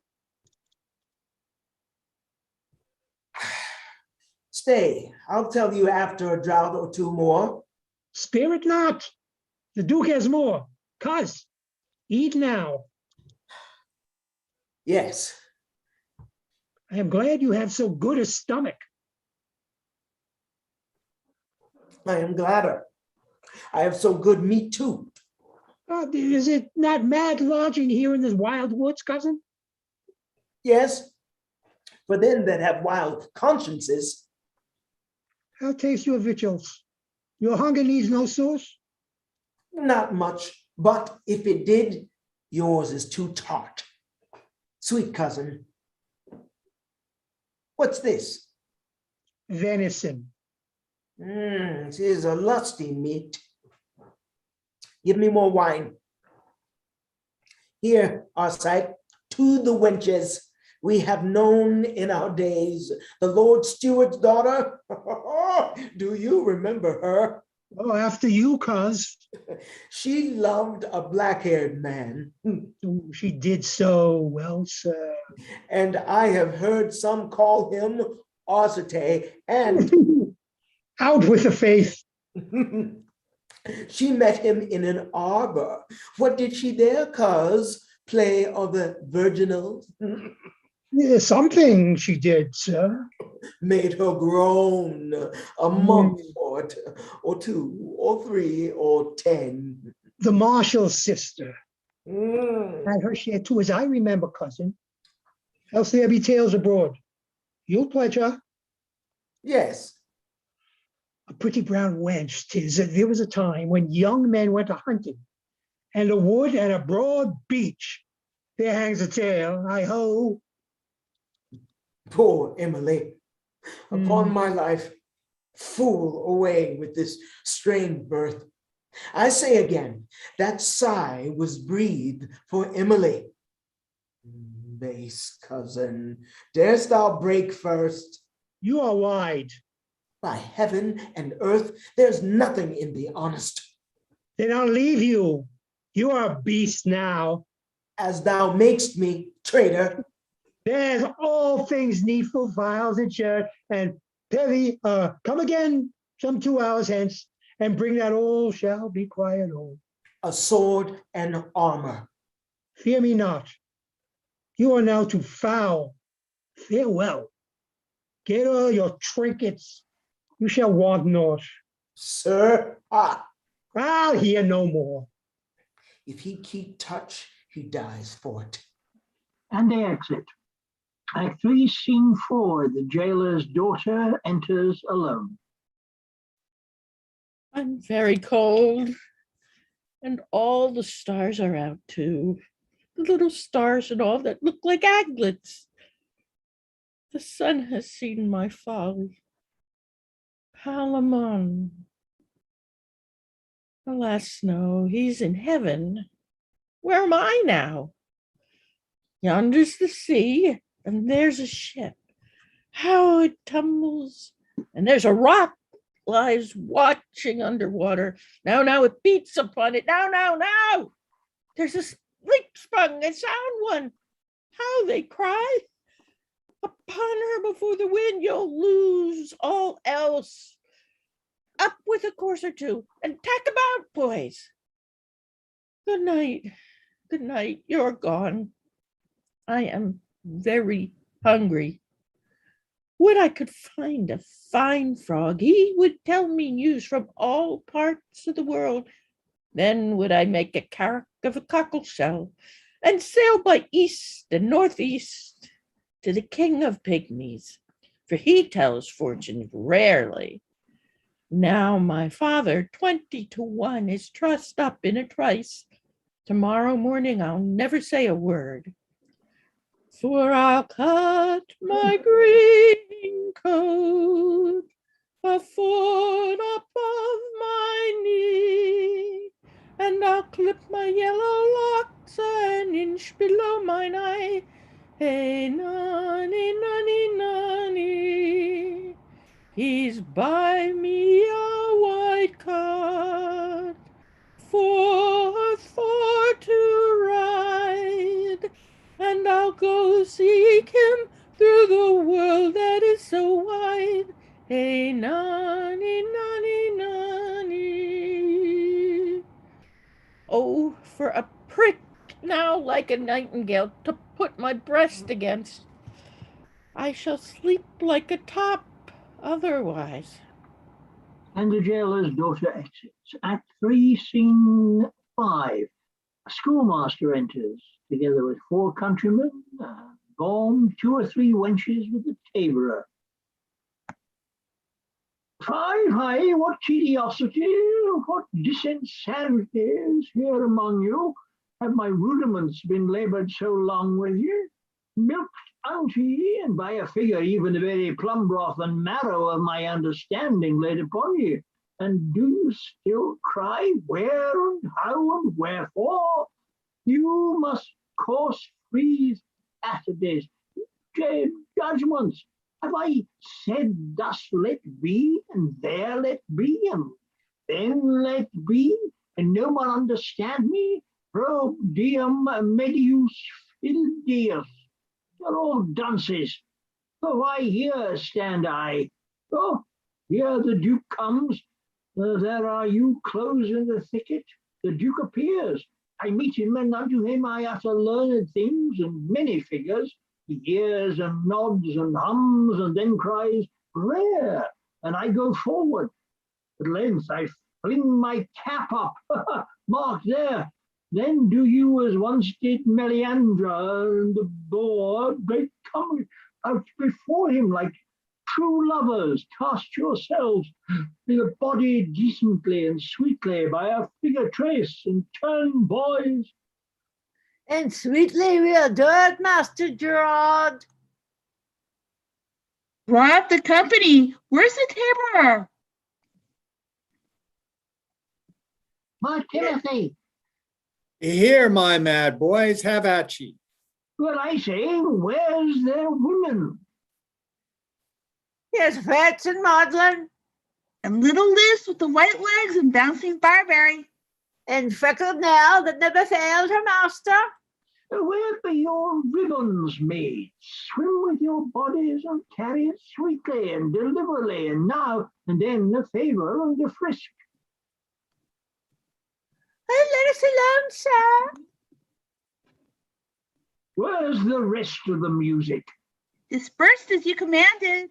Well, couple then and see what's wanting. Where's the Bavian? My friend, carry your tale without offence or scandal to the ladies, and be sure you tumble with audacity and manhood.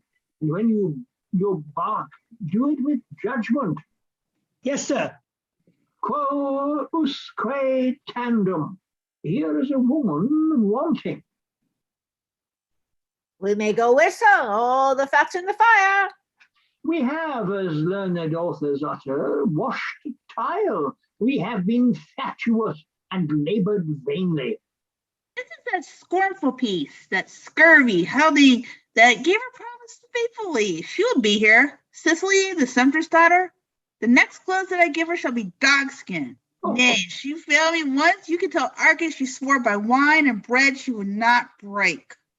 An eel and woman, a learned poet says, unless by the tail and with thy teeth thou hold, will either fail. In manners, this was a false position. A fire taker. Does she flinch now? What shall be determined, sir? Nothing. Our business is become a nullity, yea, and a woeful and a piteous nullity. No, Now when the credit of our town lay on it, not to be frample, not to piss on the nettle. Go thy ways. I'll remember thee. I'll fit thee. And the jailer's daughter enters. The Georgia Low came from the south, from the coast of Barbaria, and there he met with brave gallants of war, by 1, by 2, by 3. Well held, you jolly gallants, and whither now are you bound? Oh, let me have your company till come to the sound. There were 3 foolish huntsmen, as I have heard it say, fell out about a howlet. They happened one day. The one said it was an owl, the other he said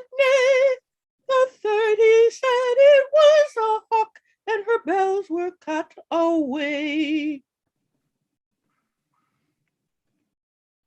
There's a dainty mad woman, mister, comes in the nick as mad as a March hare. If we can get her dance, we are made again. I warn her, she'll do the rarest gambols. A mad woman. We are made boys. Are you a mad good woman? I would be sorry else. Give me your hand. Why? I can tell your fortune. You are a fool.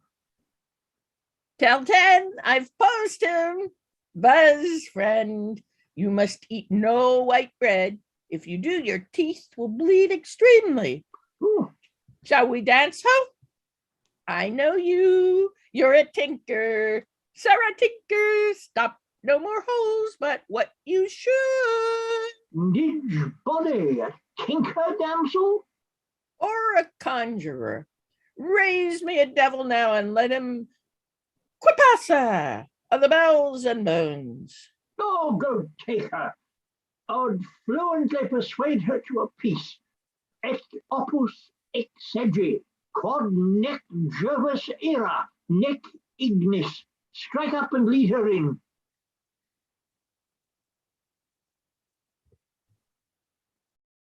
Grass. Let's strip it. I'll lead. Do. Persuasively and cunningly. Away, boys. I hear the horns. Give me some meditation and make your cue. Pallas, inspire me. Enter Theseus, Peripheus, Hippolyta, Emila, Arcite, and the train. This way the stag took.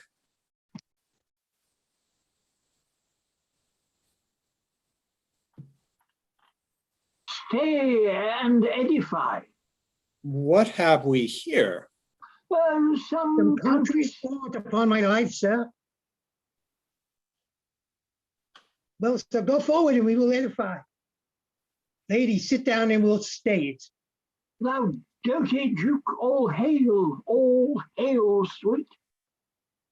This is a cold beginning. If you but favor a country pastime made is, we are few of those collected here that ruder tongues distinguish villager.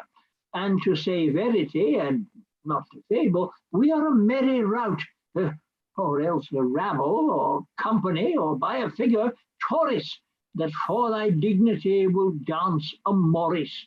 And I that am the rectifier of all, by title pedagogus, that let fall the birch upon the breeches of the small ones, and humble with the ferula the tall ones, to here present this machine, or this fame, this dainty duke, whose doughty dismal fame from dis to Daedalus, from post to pillar, is blown abroad. Help me, thy poor well-willer, and thy twinkling eyes look right and straight upon this mighty Moor. Mickle weight is, now comes in, which being glued together makes Morris.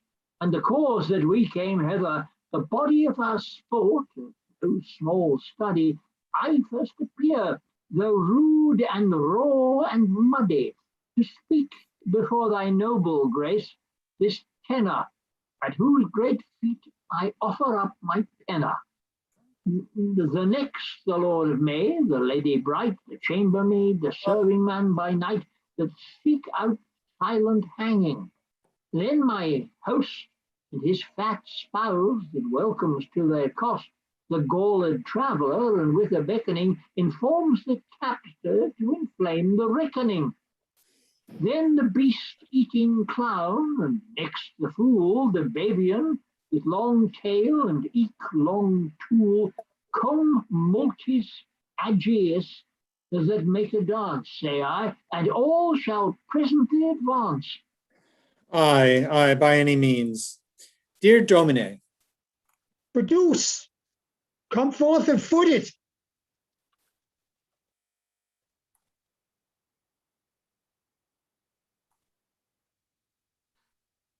There is a school and a dance enters. Eleanor, you want to take the music?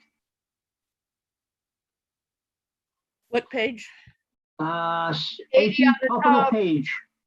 What? 80 at the top. Shut up, Ellen. Okay. Top of page 80. Okay. Ladies, if we have been merry and have pleased thee with a dairy and a dairy and a down, say the schoolmaster's no clown. Duke, if we have pleased thee too, and have done as good boys should do, give us but a tree or twain for a maypole and a gain, ere another year run by, we'll make ye laugh and all this proud. Take 20. Domine, how does my sweetheart? Never so pleased, sir. Was an excellent dance, and for a preface, I've never heard better. Schoolmaster, I thank you. One seem all rewarded. And here's something to page your poll withal. Now to our sports again. May the stag thou hunt'st stand long, and thy dogs be swift and strong. May they kill him without let, and the ladies eat his dowsets. Come, we are all made. Dequiat omnes. Ye have danced rarely, wenches. And they all exit. Act 3, Scene 6. Palamon enters, crawling out of a bush. Isn't that intermission? Is that the intermission? Yes, Paul put in the chat, we should take a break Okay. before Well, 3-6. It's already 3 o'clock. Why don't we just keep going? Let's take 5, please. No more than 5 because it's very late. It's taking very long. Yeah, it is. Yep. Let's take 5 now, and we'll be back then at, shall we 3 say? o'clock or 8 o'clock your time, Angus. Yeah, 8 o'clock. Okay. Thanks, everybody. That was great. Yeah, this is fun. So I'm enjoying Palamon listening can- to it. So Palamon can hide in the bush in his handcuffs for a little bit longer. Yeah. So I just also wanted to just sort of let people know about what's coming up. I'm sorry I haven't sent out a new schedule yet for the upcoming things, but we're really excited about next week. We're starting our history project, which yeah, where we go from Edward II to Richard III, doing plays by Shakespeare and his contemporaries, starting with Christopher Marlowe's Edward II, then Shakespeare's Edward III. We believe it's by Shakespeare, even if many experts don't. And then we have all of the history plays. So that should be fun. We're also going to be doing on next Thursday a reading of a Greek play. I think it's Electra. And Oh, really? Cool. Yeah. Who's doing that? Stephen Oh, Brown's okay. play mastering that. Oh, well, if he needs me, he'll call me. If not, Yeah. tough Are shit. you counting Edmund Ironside as a history play? It's not in the cycle because that's from a much earlier history. We're also not doing King John as part of this history cycle because we're doing a sort of continuous from Edward II through Richard III, and Edmund Ironside was a good 400 years before those. So we already did our Edmund Ironside reading earlier this year anyways. Fair enough. Sounds good. I'm sorry that my computer King John. keeps crashing and I. No problems. We all have that. We all have this shit happening, Eleanor. Don't worry about it. Yes, Everybody does. yes, there are always issues. Well, it's very annoying when it Oh, yeah. keeps me from coming in on time. It's frustrating. I had my sound all set up with my new super microphone, and it suddenly stopped working. I can't work out why the hell it's not working. It's extremely irritating. Is Ren there? Yes, sir. Yeah, when I'm involved in the Moliere readings, doing some text work, are you interested in those? Depends on what my schedule is. I have to look at it. So it's worth contacting you and see if you can fit it in. Sure, send me an email. I'll pass you on. I'll pass your name and email on to the woman who does the play mastering. Yeah, Simone who's doing that. Simone Coonrod, because a lot of them have a lot of men being real shits. We're about to head into the ones where Moliere was really trying to nag at the men of France at the period. Mm-hmm. Yeah, and women. we're also, I've already sort of scheduled, we have a reading in November for, was it a School of Husbands, I guess is the next one we're That's doing. yeah, that's the first one. There were two schools he wrote. There was the School of Husbands, then the School of Wives, which I'm still working on the text of that. And that created such a furor that he wrote a response to the criticisms of it. So hopefully we'll get those later in the year. Yeah, and also one of the things that's coming up, actually, I've already scheduled our first reading for 2022, which will be a Zoom reading of Moliere, some Moliere one acts on January 15th, because That's that good. will mark his 400th birthday. That's right. I'd That's right. like to do Awesome. those. I like to be part of that if I That- can. Okay, yeah, we'll reach out to Simone Coonrod at swingingwithsimone.com. And she's doing that. She's sort of even come up with a name for the sort of Moliere group, Moliere Rendezvous, or RDZ, which is the French equivalent for that. And she was, it was fun having her doing these readings while she was actually in France.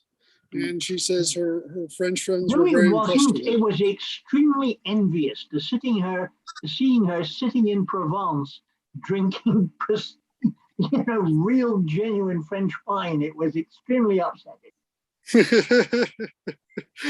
Well, you're the closest one to that at this point from Yeah. the rest of us. But we've got Brexit has screwed everything up, so we can't, Oh yeah, that's true. All right. Okay. Well, it's Nice to be young. yeah. So we have that, and of course we have. Actually, we also, I forgot to mention, tomorrow we have the Shaw Project. We're doing 3 Shaw one acts. So. Oh, good. So yeah, with Shakespeare and lots of other writers as well. What And time? it's at 1 o'clock. David Cedars playmastering that with the Shaw Project. All right, it's 3 o'clock now, so I guess we can get going, and thank you all, and have fun. Everybody back? Yes. They're here. Good. Yes. Ren, you back? Yes. Excellent. So we'll start with Act 3, Scene 6. Palamon crawls out of the bush once again.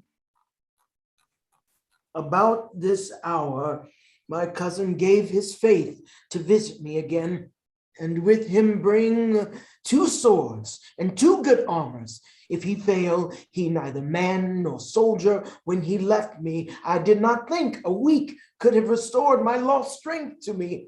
I was grown so low and crestfallen with my wants. I thank thee, Arcite. Thou art yet a fair foe, and I feel myself with this refreshing able once again to outdure danger. To delay it longer would make the world think, when it comes to hearing, that I lay fatting like a swine to fight and not a soldier. Therefore, this blessed morning shall be the last, and that sword he refutes, if it but hold I killed him with. 'Tis justice, so love and fortune for me. Oh, good morrow. Arcite enters with armorers and swords. Good morrow, noble kinsman. I have put you to too much pain, sir. That too much, fair cousin, is but a debt of honor and my duty. Would you were so in all, sir.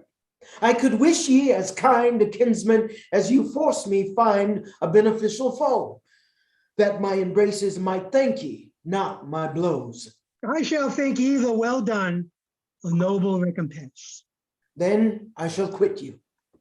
Defy me in these fair terms, and you show more than a mistress to me, but no more anger as you love anything that's honorable. You were not to talk, man, when we were armed and both upon our guards. Then let our fury, like meeting of two tides, fly strongly from us. And then to whom the birthright of this beauty truly pertains, without upbraiding, scorns, despisings of our persons, and such poutings fit for girls and schoolboys. We will be seen, and quickly, yours or mine, will please your arm, sir. Or if you feel yourself not fitting yet, and furnish with your old strength, I'll stay, cousin, and every day discourse into your health, as I am spared your person I am friends with, and I could wish I had not said I loved her, though I had did, but loving such a lady and justifying my love, I must not fly from it. Arcite, thou art so brave an enemy that no man but thy cousins fit to kill thee. I am well and lusty. Choose your arms. Choose you, sir. Wit, wilt thou exceed in all, or dost thou do it to make me spare thee? If you think so, cousin, you are deceived. For as I am a soldier, I will not spare you. That's well said. You'll find it. Then, as I am an honest man and love, with all the justice of affection, I will pay thee soundly. This I'll take. That's mine then. I'll arm you first. Do, pray thee, tell me, cousin, where gotst thou this good armor? 'Tis the Duke's, and to say true, I stole it. No. It's you. It's not too heavy. Lighter, but I shall make it serve. I'll buckle it close. By any means. You care not for a grand guard? No, no. We'll use no horses. I perceived you would fain be at that fight. I am indifferent. Faith, so am I. Good cousin, thrust the buckle through far enough. I warrant you. My casque now. Will you fight bare arms? We shall be the nimbler. But use your gauntlets, though those ought to be least. Prithee, take mine, good cousin. Oh, thank you, Arcite. How do I look? Am I fallen much away? Faith, very little. Love has used you kindly. I'll warrant thee. I'll strike home. Do and spare not. I'll give you cause, sweet cousin. And now to you, sir.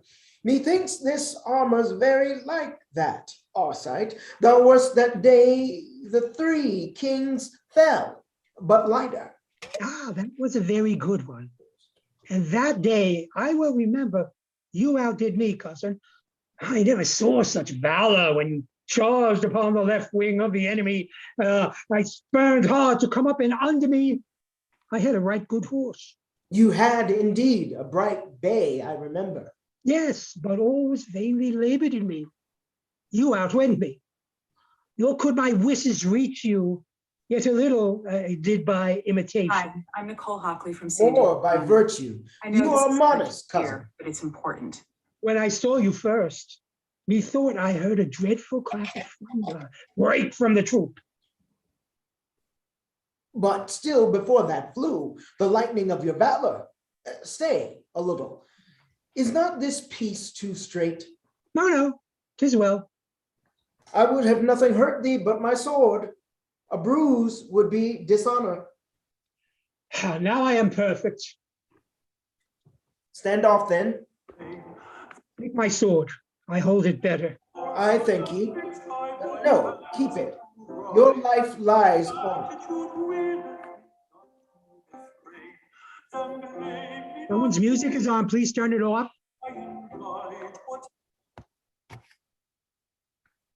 I thank ye. No, keep it. Your life's on it. Here's one. If it but hold, I ask no more. For all my hopes, my cause and honor guard me. And me, my love. Is there aught else to say? This only, and no more.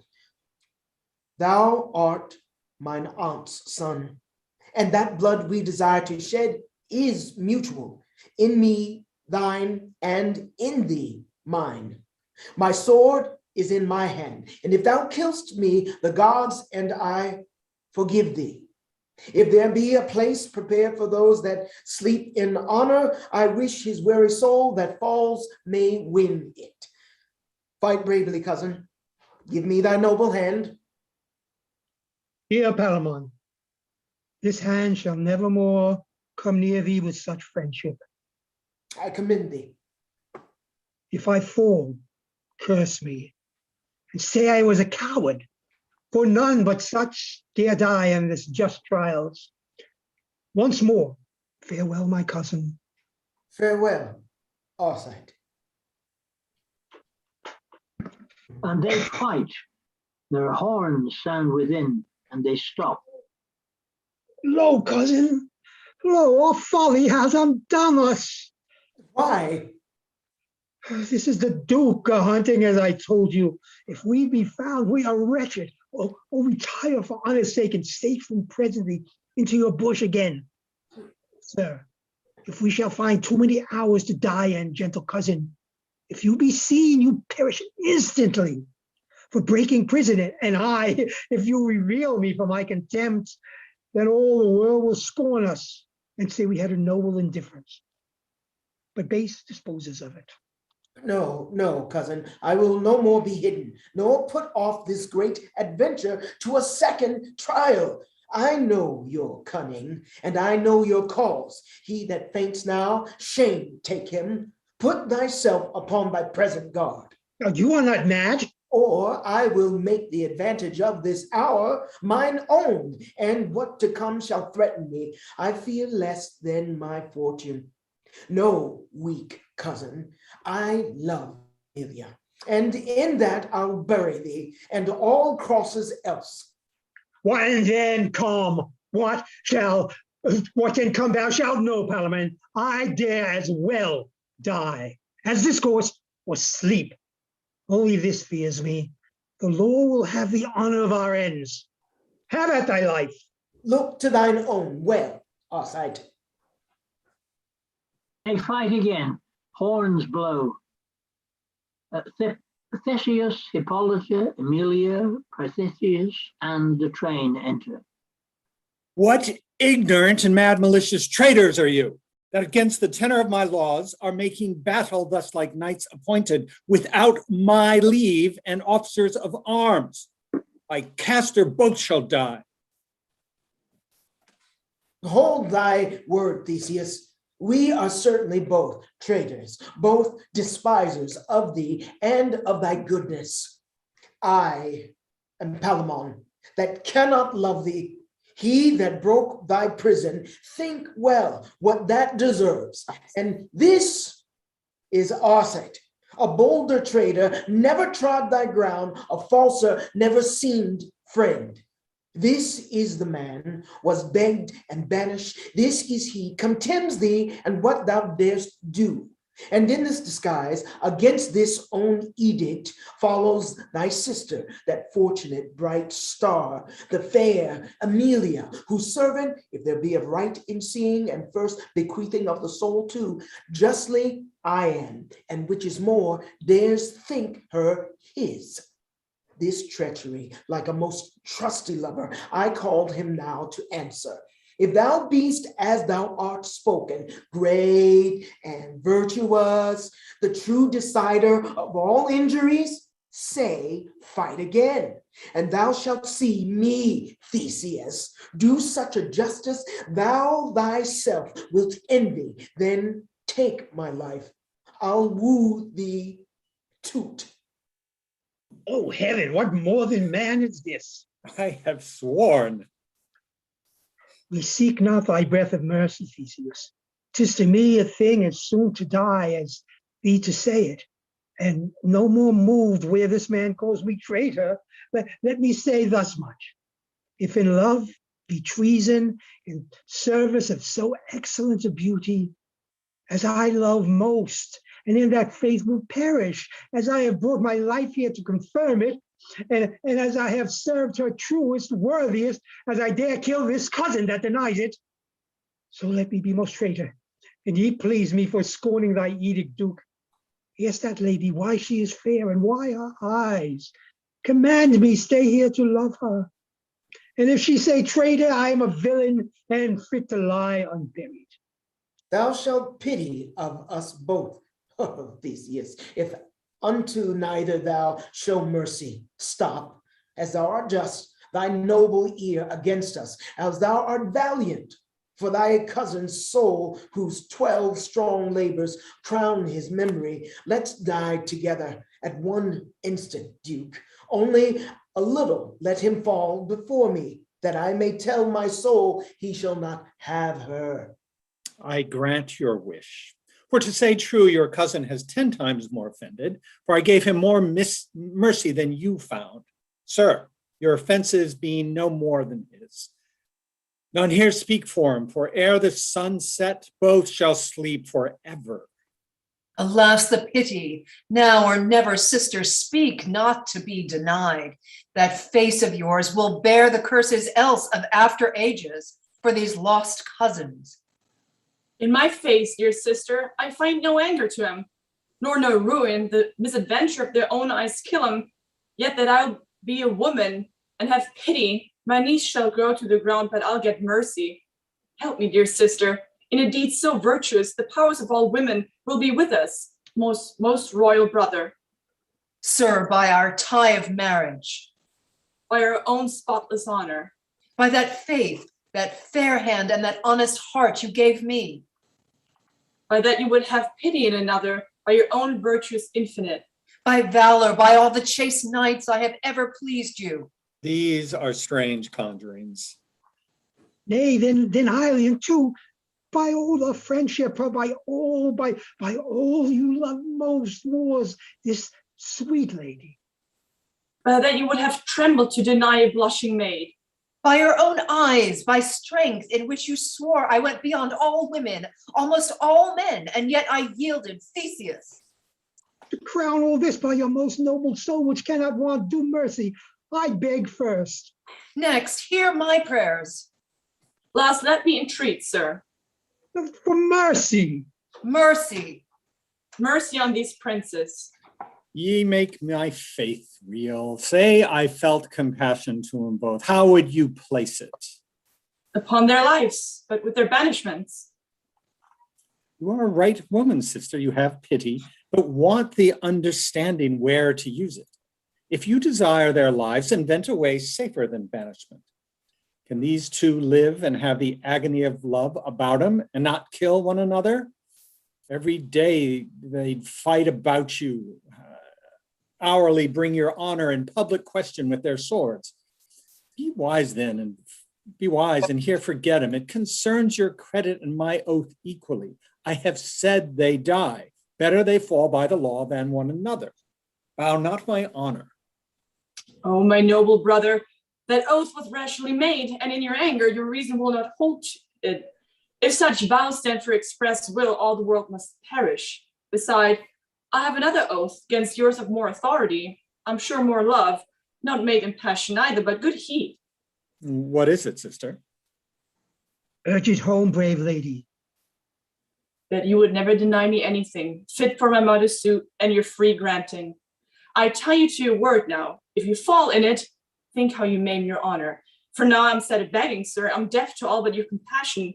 How their lives might breed the ruin of my name. Opinion, shall anything that loves me perish for me?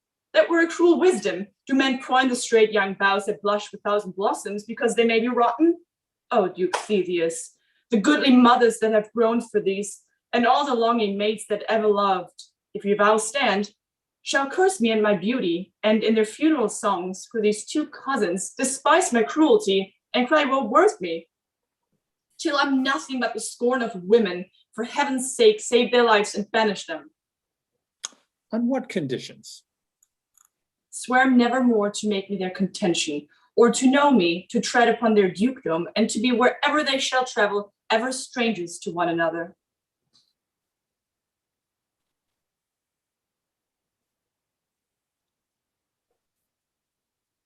Palamon, I'll be cut to pieces before I take this oath. Forget I love her? Oh, all ye gods despise me then. Thy banishment I not mislike, so we may fairly carry our swords and cause along. Else never trifle, but take our lives, Duke. I must love and will for that love. Must and dare kill this cousin on any peace the earth has. Will you, Arcite, take these conditions? He's a villain then. these are men.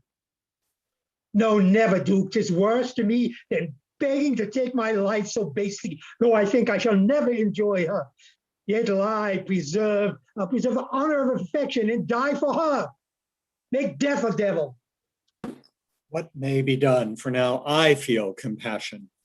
Let it not fall again, sir. Say, Amelia, if one of them were dead, as one must, are you content to take the other to your husband? They cannot both enjoy you. They are princes as goodly as your own eyes and as noble as ever fame yet spoke of. Look upon them, and if you can love, end this difference. I give consent. Are you content too, princes? With all our souls. All our souls. He that she refuses must die then. Any death thou canst invent, Duke. If I fall from that mouth, I fall with favor, and lovers yet unborn shall bless my ashes. If she refuse me, yet my grave will wed me, and soldiers sing my epitaph. Make choice then. I cannot, sir. They're both too excellent for me, and I shall never fall off these men. What will become of them? Thus I ordain it, and by my honor, once again it stands, or both shall die. You shall both to your country, and each within this month, accompanied with 3 fair knights, appear again in this place, in which I'll plant a pyramid. And whether before us that are here can force his cousin by fair and knightly strength to touch the pillar, he shall enjoy her. The other lose his head and all his friends. Nor shall he grudge to fall, nor think he dies with interest in this lady. Will this content ye? Yes. Here, cousin Arcite, I am friends again, till that hour. I embrace ye. Are you content, sister? Yes, I must, sir, else both miscarry. Come, shake hands again then, and take heed, as you are gentlemen, this quarrel sleep till the hour prefixed, and hold your course. We dare not fail thee, Theseus. Come, I'll give ye now usage like to princes and to friends. When ye return, who wins, I'll settle here. Who loses, yet I'll weep upon his bier. And they exit. We're now in Act 4, Scene 1. The jailer with his friend enters. Hear you no more. Was nothing said of me concerning the escape of Palamon, good sir? Remember. Nothing that I heard, for I came home before the business was fully ended.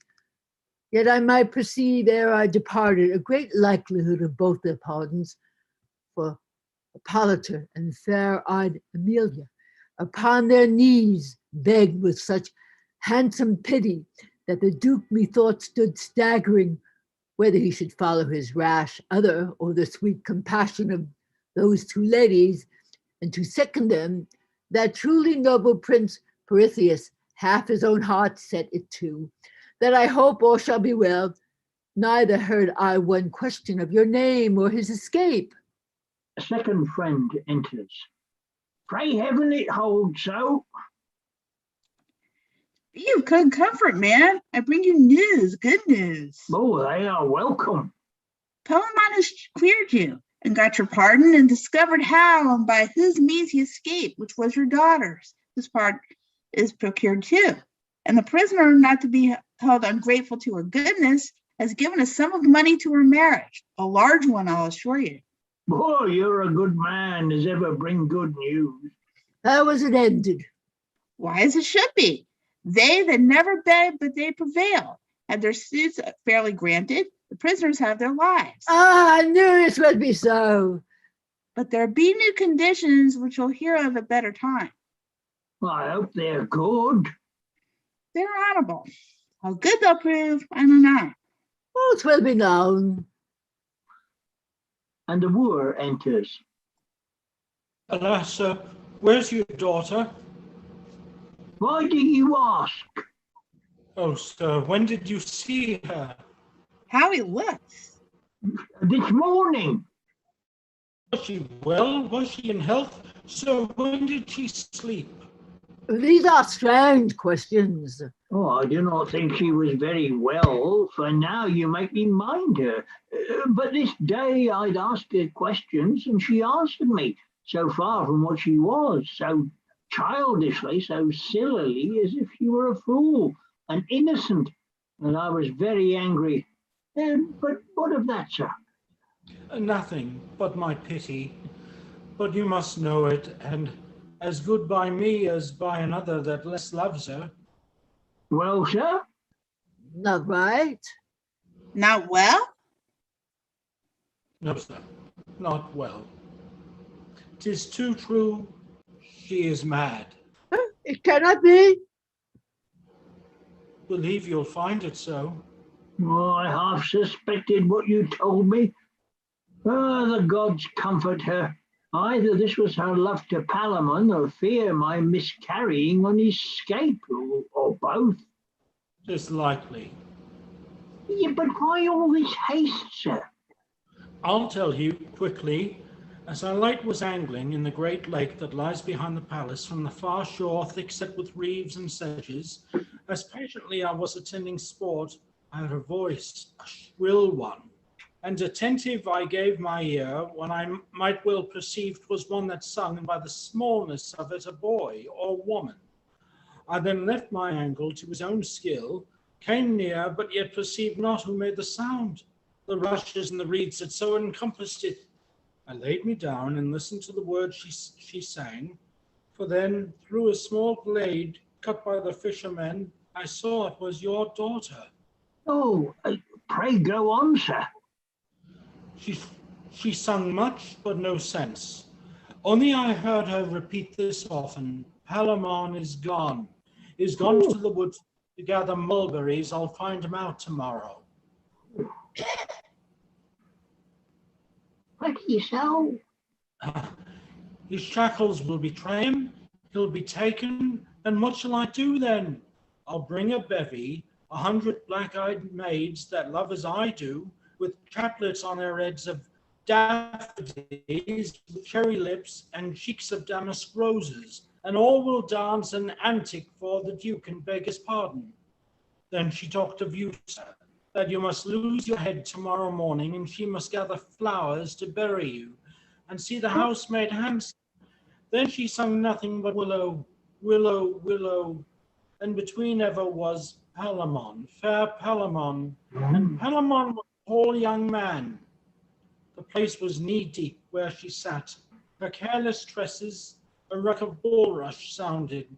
About her stuck 1,000 fresh-water flowers of several colors, that methought she appeared like the fair nymph that feeds the lake with waters, or as Iris newly dropped down from heaven. Rings she made of rushes that grew by, and to 'em spoke the prettiest posies. Thus our true love's tied, this you may lose, not me, and many a one. And then she wept and sung again and sighed, and with the same breath smiled and kissed her hand. Alas, Yes, I met please. her. She saw me and straight sought the flood. I saved her and set her safe to land, when presently she slipped away into the city maid with such a cry and swiftness that, believe me, she left me far behind her. 3 or 4 I saw from far off cross her. One of them I knew to be your brother, where she stayed and fell, scarce to be got away. I left them with her, and hither came to tell you, here they are. I left them brother and daughters and others enter. May you never more enjoy the light. Is this not a fine song? Oh, a very fine one. I can sing 20 more. I think you can. Yes, truly can I. I can sing The Broom and Bunny Robin. Are you not a tailor? Yes, Where's my wedding gown? I'll bring it tomorrow. Too very rarely. I must be abroad else to call the maids and pay the minstrels, for I must lose my maidenhead by cocklight, 'twill never thrive else. Oh, fair, oh, sweet. Yeah, you must even take it patiently. It's true.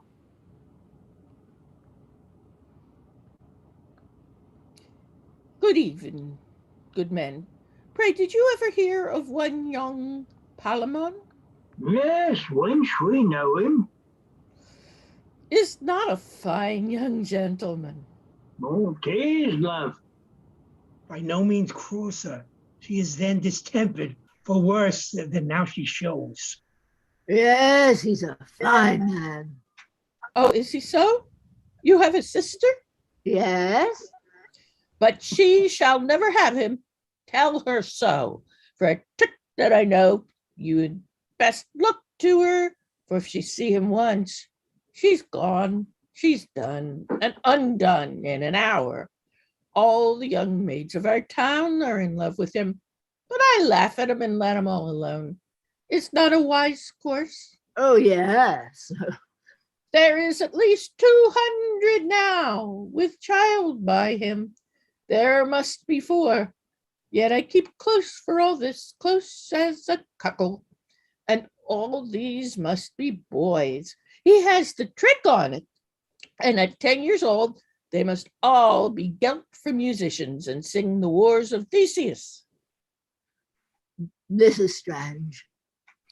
As ever you heard, but say nothing. No. They come from all parts of the dukedom to him. I warrant ye, he had not so few last night as 20 to dispatch. He'll tickle it up in 2 hours if his hand be in. Oh, she's lost, past all cure. Heaven forbid, man. Come hither, you are a wise man. Does he know him? No, would she did. You are master of a ship? Yes. Where's your compass? Oh, here. Set it to the north, and now direct your course to the wood where Palamon lies longing for me. For the tackling, let me alone. Come weigh my hearts cheerly. Oh, come, 'tis up the wind's fair. Top All down, out for the mainsail. Where's your whistle, What's your master? whistle, master? Let's get her in. Up to the top, boy. Where's the pilot? Yeah. What canst thou? A fair wood. Bear for it, master. Take about. When Cynthia with her borrowed light. And the exit. Act 4, Scene 2. Enter Amelia alone with 2 pictures. Be the maid by that must open, and bleed to death for my sake, else I'll choose and end their strife. 2 such young handsome men shall never fall for me. Their weeping mothers, following the dead cold ashes of their sons, shall never curse my cruelty. Oh, good heaven, what a sweet face has our sight. If wise nature with all her best endowments, all those beauties she sows into the birth of noble bodies, were here a mortal woman and had in her the coy denials of young maids, yet doubtless she would run mad for this man. What an eye, of what a fiery, sparkling, quick sweetness has this young prince. Oh, here love himself sits smiling, just such another wanton Genme had. Set love afire within and forced the gods snatched up the goodly boy and set him by him a shining constellation. Oh, what a brow, of what a spacious majesty he carries. Arched like the great-eyed Juno's, but far sweeter, smoother than pelled shoulder. Fame and honor, methinks, from hence, as from a promontory pointed in heaven, should clap their wings and sing to all underworld the loves, the fights of gods, and such men near him. Palamon is but as foil to him, a mere dull shadow. He swarth and meager, of an eye as heavy as if he had lost his mother, a still temper, no steering in him, no alacrity. Of all this sprightly sharpens not a smile. Yet these that we count errors may become him. Narcissus was a sad boy, but a heavenly. Ah, who can find the bent of woman's fancy? I am a fool. My reason is lost in me. I have no choice. I've lied so lewdly that women ought to beat me. On my knees, I ask thy pardon. Palamon, thou art alone and only beautiful, and these the eyes, these the bright lamps of beauty that command and threaten love. And what young maid dare cross them? What a bold gravity, and yet inviting has this brown manly face? O love, this only from this hour's complexion. Lie there, our sight. Thou art a changeling to him, a mere gypsy. And this the noble body. I'm sodded, utterly lost. My virgin's faith has fled me. For if my brother but even now had asked me whether I'd loved, I had run mad for our sight. Now if my sister, more for Palamon. Stand both together. Now come ask me, brother. Alas, I know not. Ask me now, sweet sister. On my good look, what a mere childish fancy, that having two fair gods of equal sweetness cannot distinguish, but must cry for both.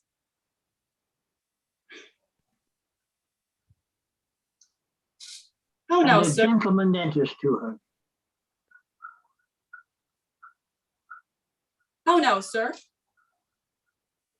From the From noble, the noble. do it. No, you do it.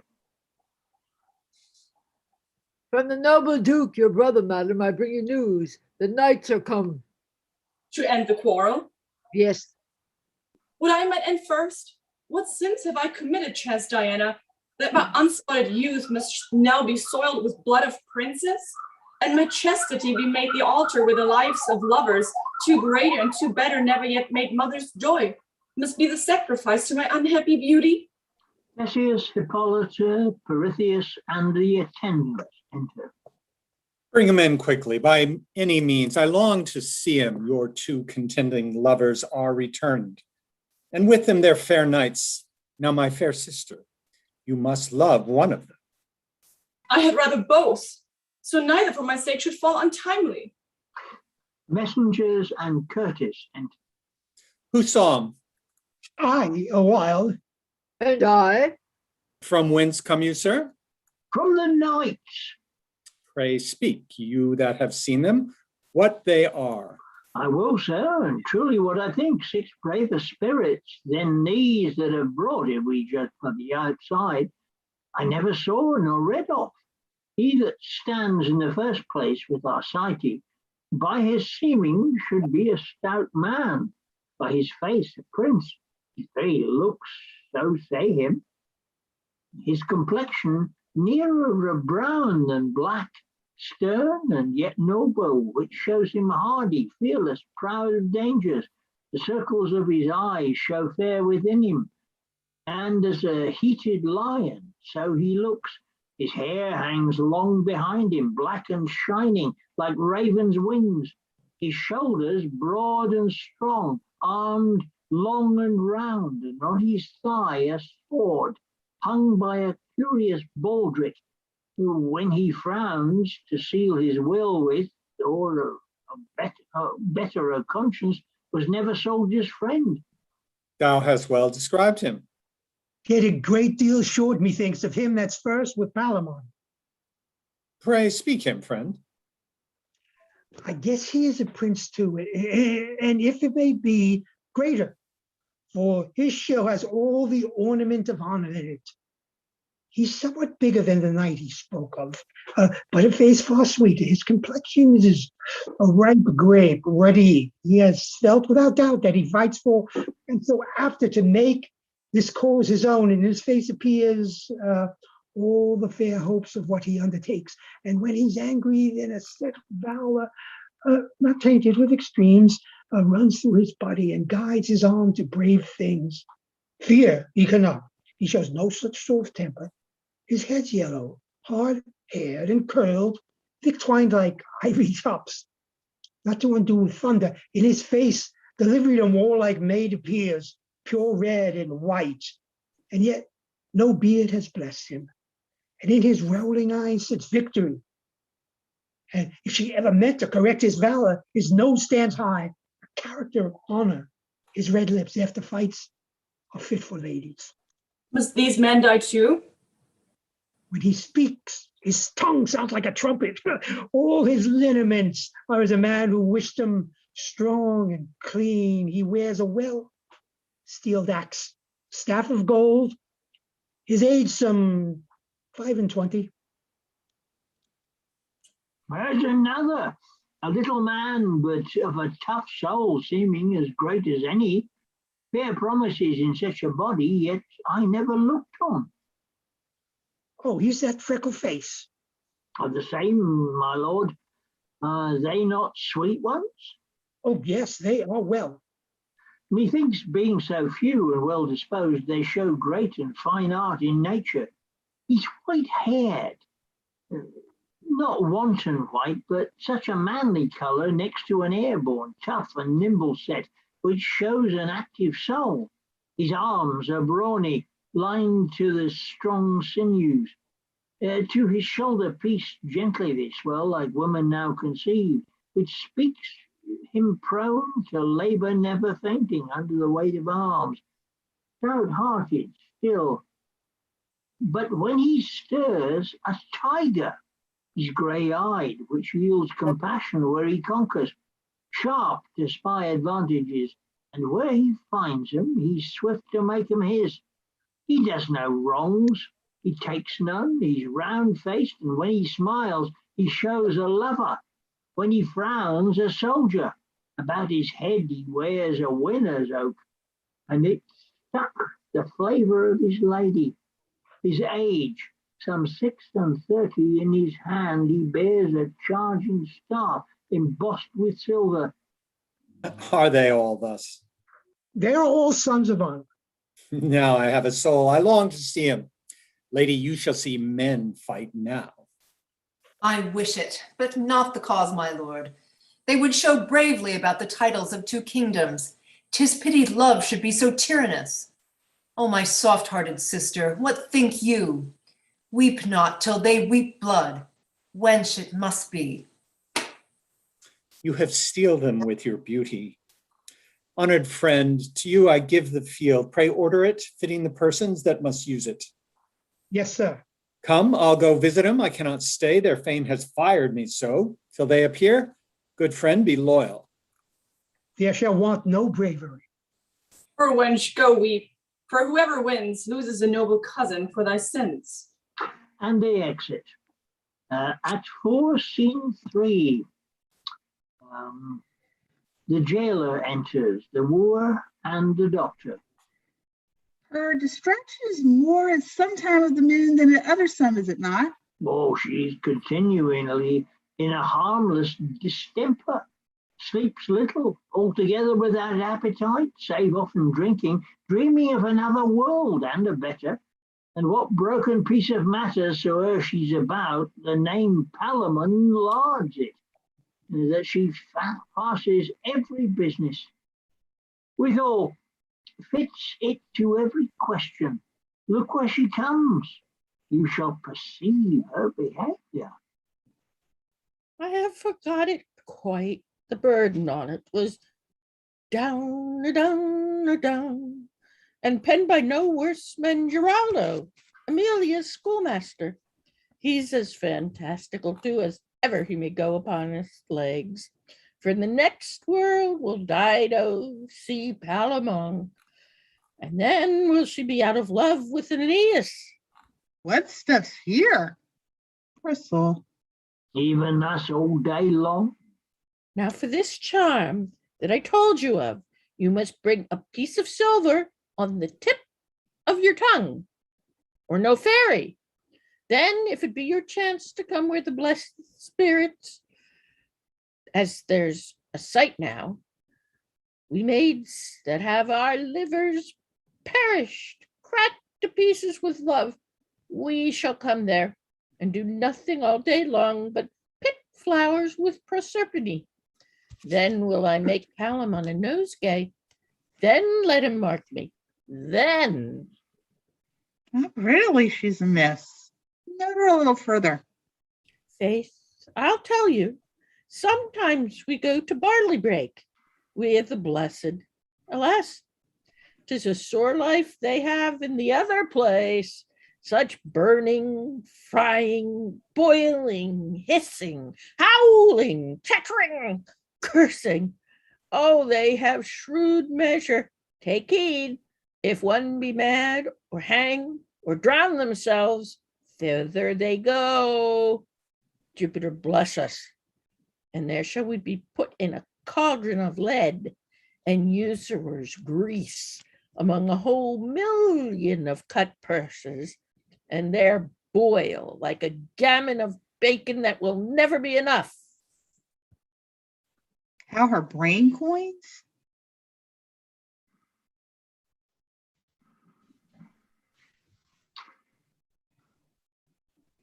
Lords and courtiers that have got maids with child, they are in this place. They shall stand in fire up to the navel, and in ice up to the heart. And there the offending part burns, and the deceiving part freezes. In truth, a very grievous punishment, as one would think, for such a trifle. Believe me, one would marry a leprous witch to be rid on it, I'll assure you.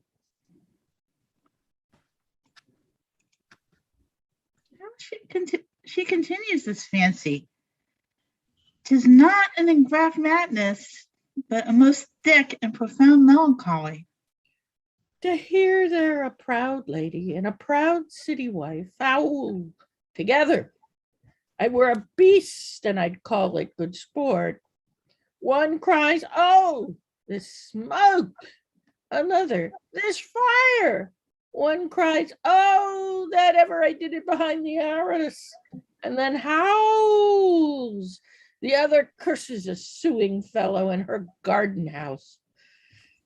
I will be true, my stars, my fate. And the daughter exits. What think you of her, sir? I think she has a perturbed mind which I cannot minister to. Oh, alas, what then? Understand you. She ever affected any man ere she beheld Palamon? I was once, sir, in great hope she had fixed her liking on this gentleman, my friend. I did think so too, and would account I had a great penworth on to give half my state that both she and I at this present stood unfeignedly on the same terms. That intemperate surfeit of her eye hath distempered the other senses. They may return and settle again to execute their preordained faculties, but they are now in a most extravagant vagary. This you must do. Confine her to a place where the light may rather seem to steal in than be permitted. Take you, young sir, her friend, the name of Palamon. Say you come to eat with her and to commune of love. This will catch her attention. For this her mind beats upon. Other objects that are inserted between her mind and eye become the pranks and friskings of her madness. Sing to her such green songs of love as she says Palamon has sung in prison. come to her. Stuck in as sweet flowers as the season is mistress of, and there too make an addition of some other compounded odors, which are grateful to the sense. All this shall become Palamon, for Palamon can sing, and Palamon is sweet, and every good thing. Desire to eat with her, crave her, drink to her, and still among intermingle your petition of grace and acceptance into her favor.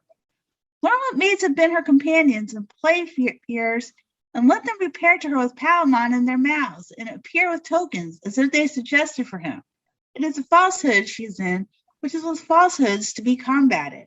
This may bring her to eat, to sleep, and reduce what's now out of square in her into their formal law and regimen. I have seen it approved how many times I know not, but to make the number more, I have great hope in this. I will between the passages of this project come in with my appliance. Let us put it in execution and hasten the success, which doubt not will bring forth comfort. And they all exit. Act 5, Scene 1. Enter Theseus, Perithous, Hippolyta, and attendants. Now let them enter, and before the gods tender their holy prayers.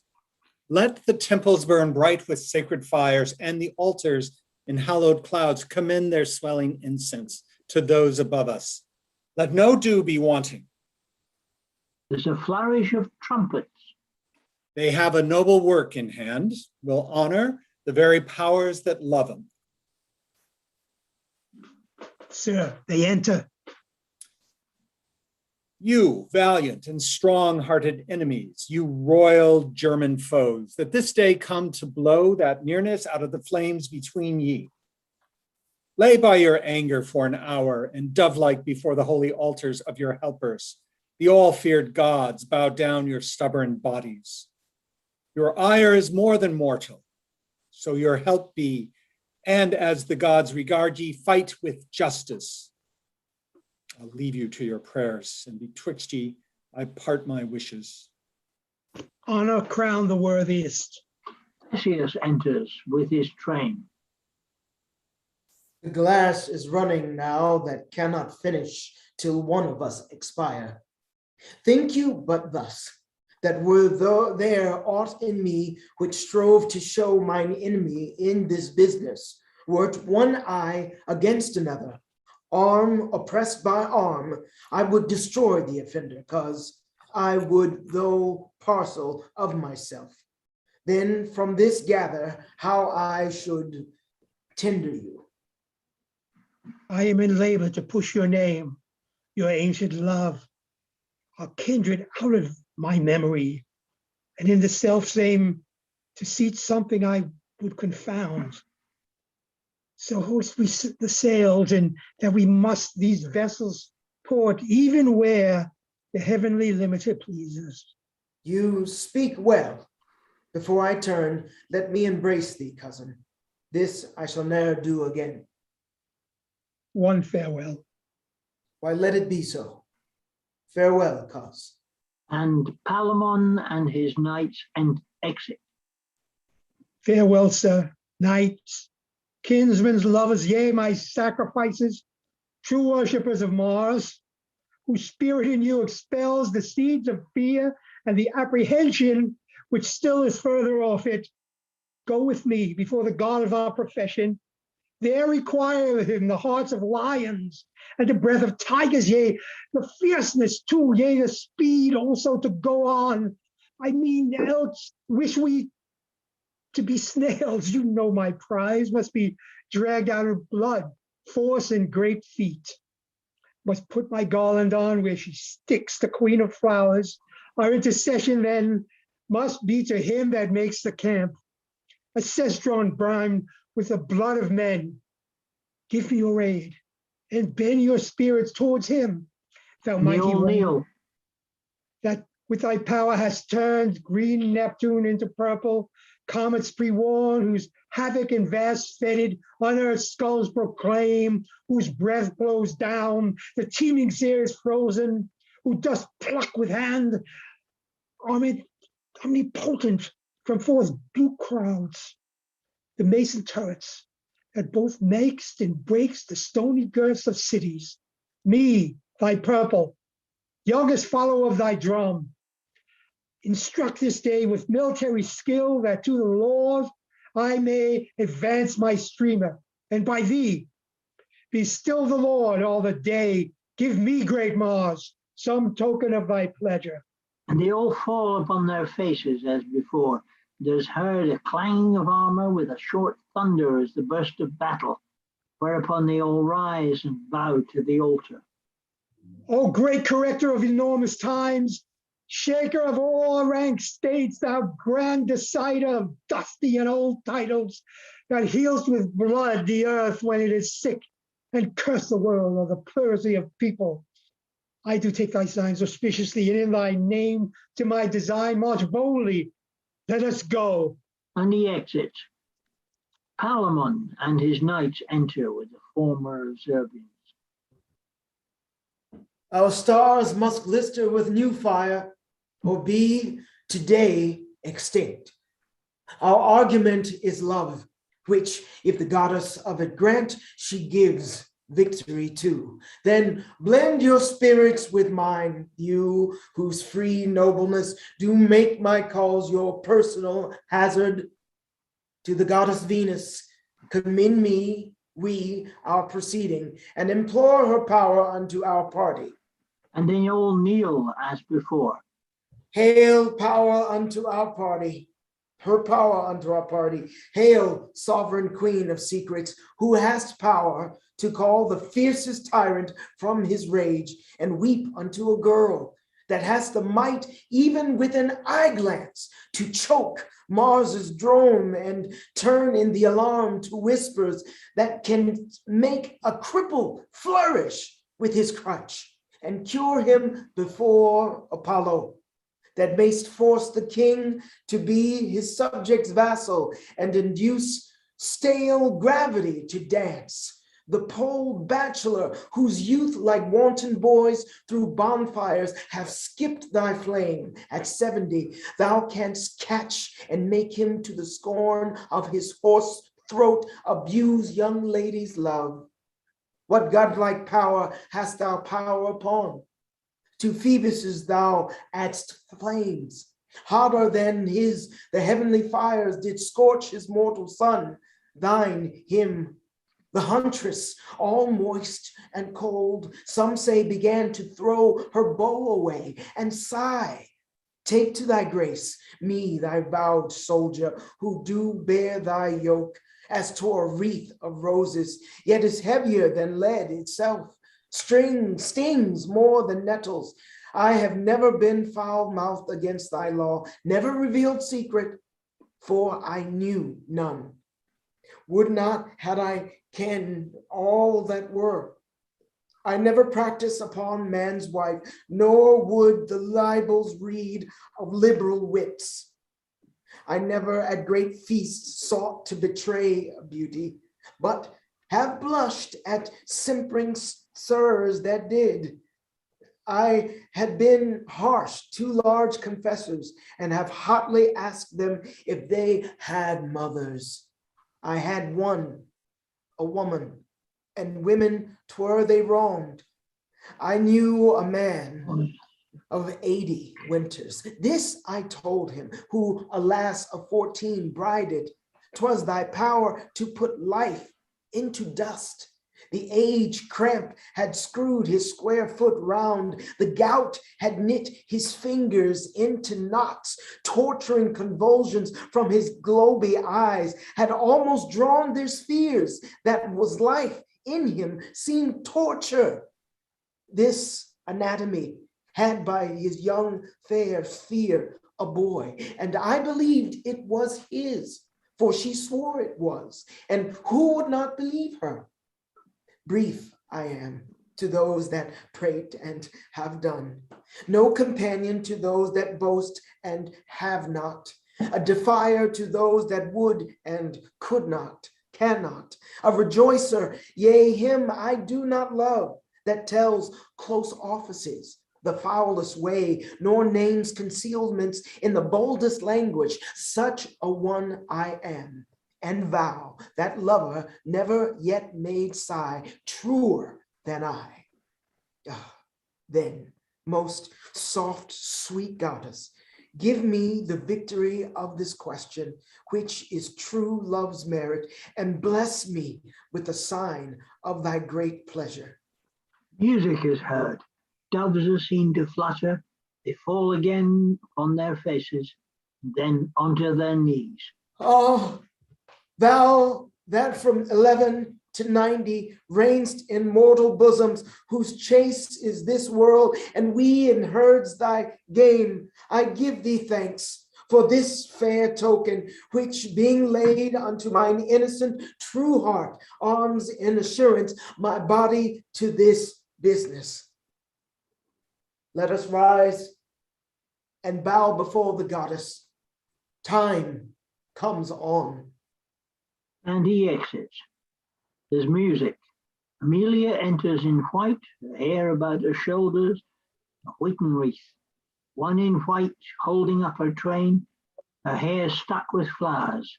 One before her carrying a silver hind, which is conveyed incense, sweet odors, which being set up on the altar, her maids standing aloof, she sets fire to it. And then they curtsy and kneel. O sacred, shadowy, cold and constant queen, abandoner of revels, made contemplative, sweet, solitary, white as chaste, and pure as wind-fanned snow, who to thy female knights allows no more blood than will blood, which is their order's robe. I hear thy priest am humbled for thine altar. O vouchsafe, with that thy rare green eye, which never yet beheld the immaculate, look on thy virgin, and sacred silver mistress, lend thine ear, which never heard scurril term, into whose port never entered wanton sound. To my petition seasoned with holy fear, this is my last of vestal office. I am bride habited, but maiden hearted. A husband I've pointed, but do not know him out of two. I should choose one and pray for his success, but I'm guiltless of election of mine eyes. Were I to lose one, there are equal pressures. I could do neither. That which perished should go to it unsentenced. Therefore, most modest queen, he of the two pretenders that best loves me and has the truest title, and let him take off my wheaten garland, or else grant the file and quality I hold, I may continue in thy band. See, here the hind vanishes under the altar, and in the place ascends a rose tree having one rose on it. See what our general of absent flows out from the bowls of the holy altar with sacred act advances. But one rose, if well inspired, the spell shall confound both these brave knights, and I, a virgin flower, must grow alone unplucked. A sudden twang of instruments, and the rose falls from the tree. The flower is fallen. The tree descends. O mistress, thou here dischargest me. I shall be gathered, I think so, but I know not thine own will. Unclasp thy mystery. I hope she's pleased. Her signs were gracious. They curtsy and exit. Act 5, Scene 2. The doctor enters with the jailer and the wooer in habit of Palamon. Has this advice I told you done any good upon her? Oh, very much. The maids that kept her company have half persuaded her that I am Palamon. Within this half hour, she came smiling to me and asked me what I would eat and when I would kiss her. I told her presently and kissed her twice. 'Twas well done. 20 times have been far better, but there the cure lies mainly. Then she told me she would watch with me tonight, for well she knew what hour my fit would take me. Let her do so. And when your fit comes, fit her home, and presently. She would have me sing. You did so? No. 'Twas very ill done then. You should observe her every way. Alas, I have no voice to confirm her that way. That's all one. If you make a noise, if she entreat again, do anything. Lie with her if she asks you. Oh, there, doctor. Yes, in the way of cure. But first, by your leave, in the way of honesty. That's but a niceness. Never cast your child away for honesty. Cure her first this way. Then, if she will be honest, she has the path before her. Thank you, Doctor. Pray bring her in and let's see how she is. Warble and kill her. Her Palamon stays for her. But Dr. Methinks you are either wrong still. Go, go. You fathers are fine fools. Her honesty? And we should give her physic until we find that. Why, do you think she is not honest, sir? How old is she? She's 18. She may be. That's all one. 'Tis nothing to her purpose. Whatever her father says, if you perceive her mood inclining that way that I spoke of, fideliche, the way of flesh, you have me. Yet very well, sir. Please her appetite and do it home. It cures her ipso facto. The melancholy humor that infects her. I am of your mind, Doctor. The jailer, the denter, the daughter, and maid enter. You'll find it so. She comes. Pray on her. Come, your love Palamon states you for you, child, and has done this long hour to visit you. I thank him for his gentle patience. He's a kind gentleman, and I am much bound to him. Did you never see the horse he gave me? Oh, yes. How do you like him? Oh, he's a very fair one. You never saw him dance? Oh, no.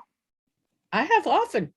He dances very finely, very comely, and for a jig, come cut and long tail to him, he turns you like a top. Oh, that's very fine indeed. He'll dance the Morris 20 mile an hour, and that will founder the best hobby horse, if I have any skill, in all the parish, and gallops to the turn of Light o' Love. What think you of this horse? Well, having these virtues, I think he might be brought to play tennis. Alack, that's nothing. Well, can he write and read too?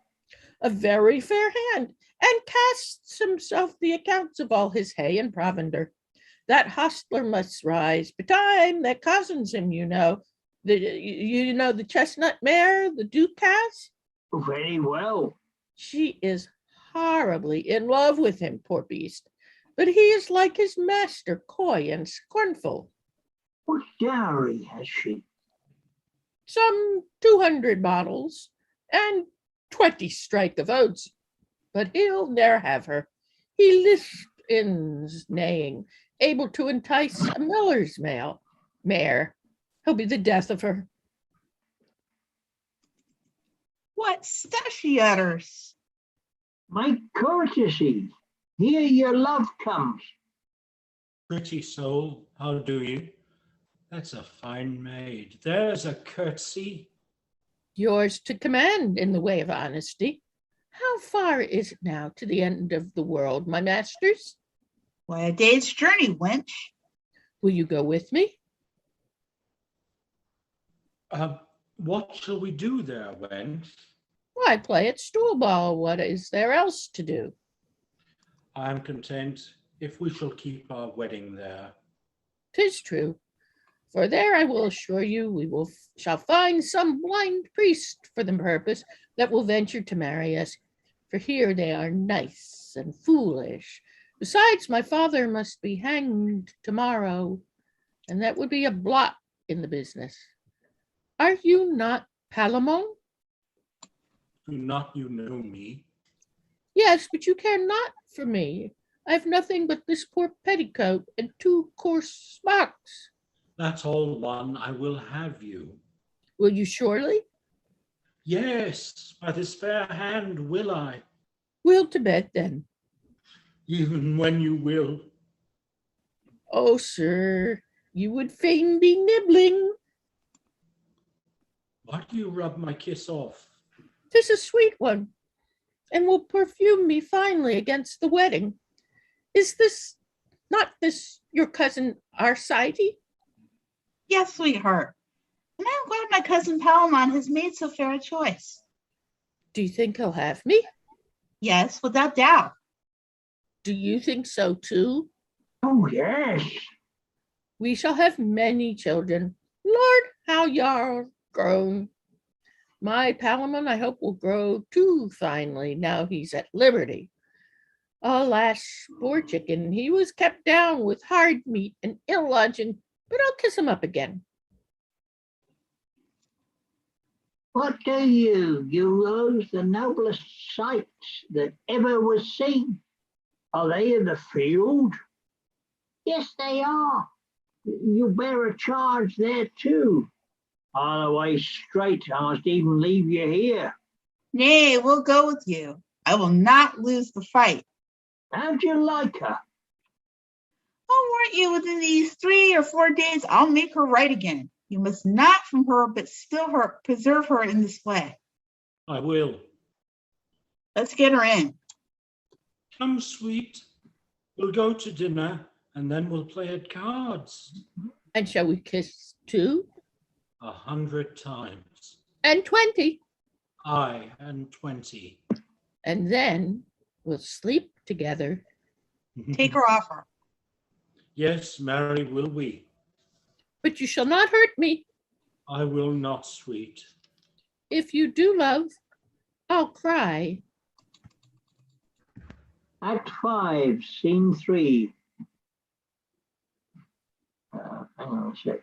Enter Theseus, Hippolyta, Amelia, Pirithous, and some attendants. I'll step no further. Will you lose this sight?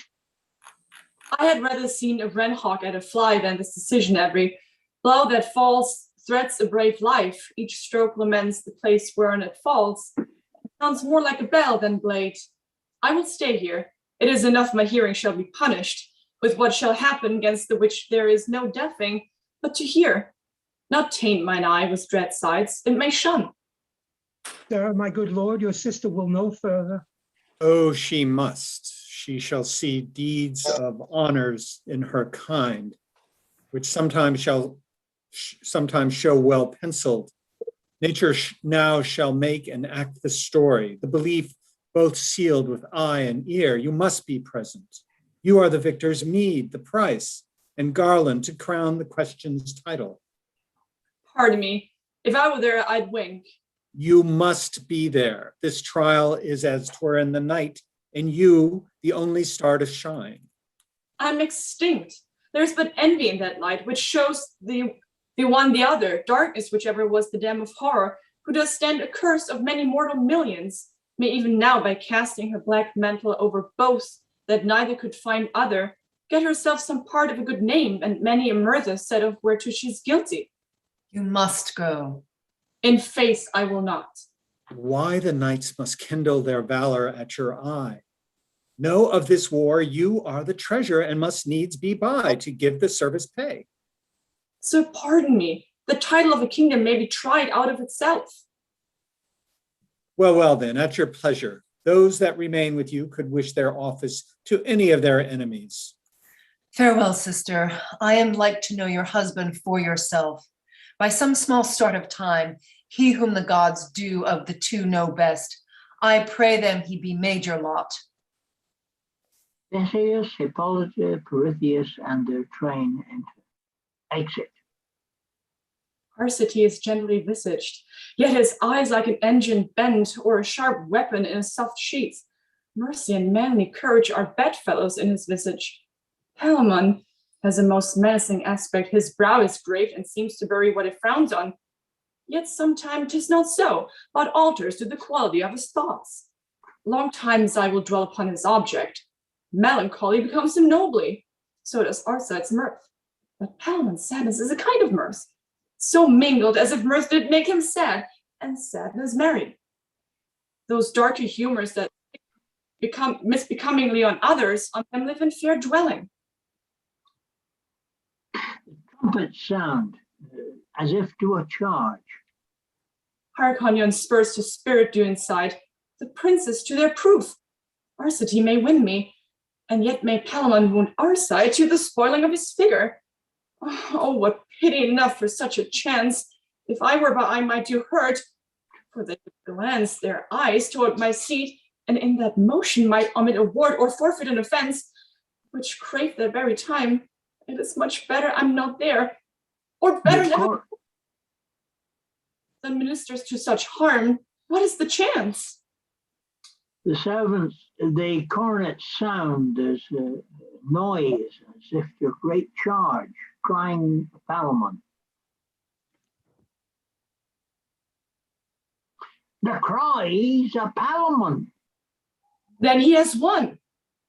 'Twas ever likely he looked all grace and success, and he's doubtless the primest of men. I pray thee run and tell me how it goes. Oh, it's still Palamon. Run and inquire, poor servant, thou hast lost. Upon my right side still I wore thy picture. Palamon's on the left, why so I know not. I had no end in it, else chance would have it so. On the sinister side, the heart lies. Palamon had the best fighting chance. The burst of clamor is sure the end of the combat. They said that Palamon had Arsacice's body within an inch of the pyramid. The cry was general of Palamon, but anon the assistants made a brave redemption, and the two bold titlers at this instant are hand to hand. Were they metamorphosed both into one? Oh, why? There were no women worth so composed a man. Their single share, the nobleness peculiar to them, gives the prejudice of disparity values shortest to any lady breathing. More exulting? Palamon still? Now, so the sound is Arsace. I pray thee lay attention to the cry. Set both thine ears to the business. Now, what the cry is Alcite, and the cry and the victory, hark, I seek a victory. The competence, consummation is proclaimed by the wind instruments. Half-sight saw that Arsace was no babe. God slid his richness and costliness spirit looked through him. It could no more be hid in him than fire in flax, than humble banks can go to law with waters, winds forced to raging. I did think good Palamon would miscarry, yet I knew not why to think so. Our reasons are not prophets when oft our fancies are. They are coming off. Alas, poor Palamon. The sound of trumpets enter Theseus, Hippolyta, Protibus, Arsace as victor and attendants. Lo, where our sister is in expectation, yet quaking and unsettled.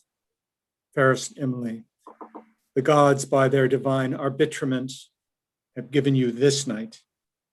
He is a good one, as ever struck at head. Give me your hands, receive you her, you him, be plighted with a love that grows as you decay. Emily, to buy you, I have lost what's dearest to me. Save what is bought, and yet I purchase cheaply, as I do rate your value. O loved sister, he speaks now of as brave a knight as e'er did spur a noble steed. Surely the gods would have him die a bachelor, yes, lest his race should show in the world too godlike. His behavior so charmed me that methought Alcides was to him a sow of lead.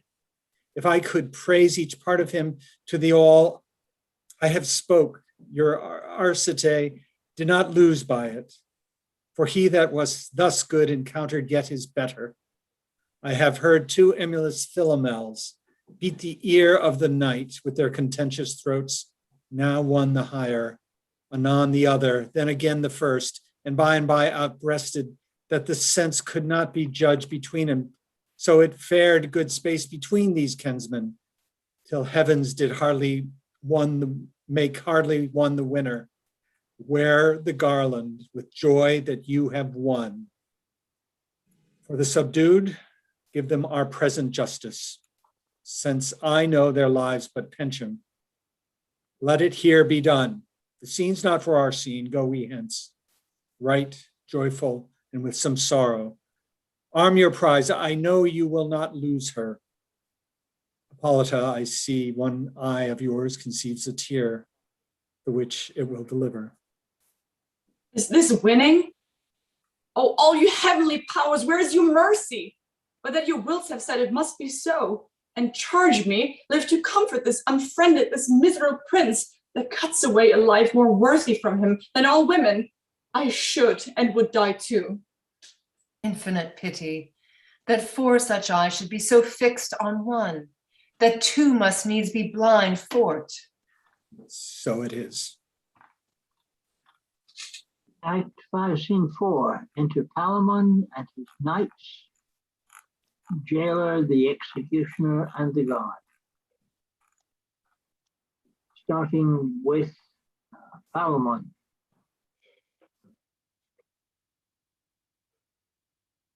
There's many a man alive that hath outlived the love of the people.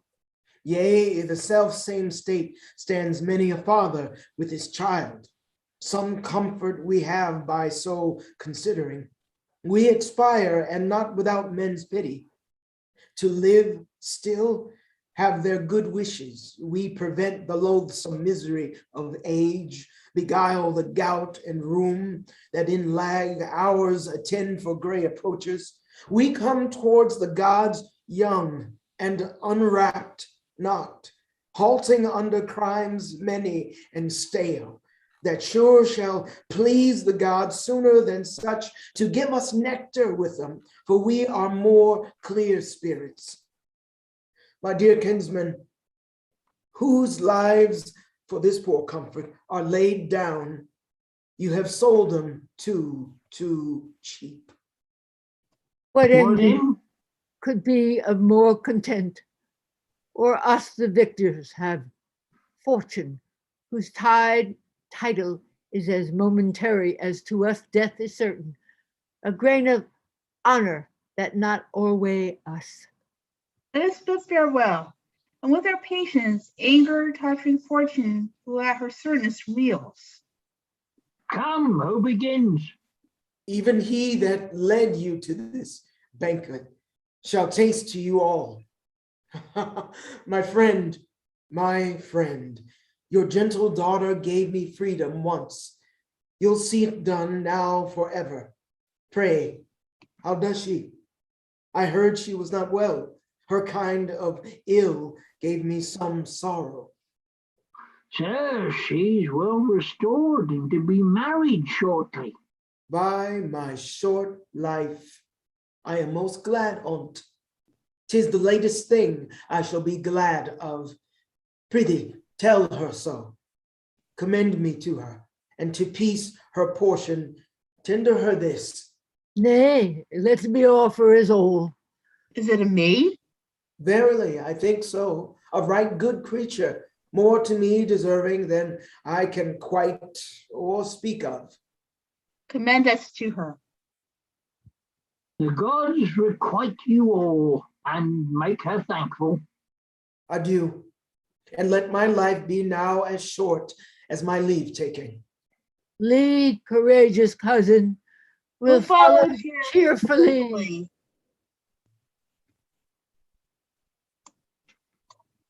Hold. Hold,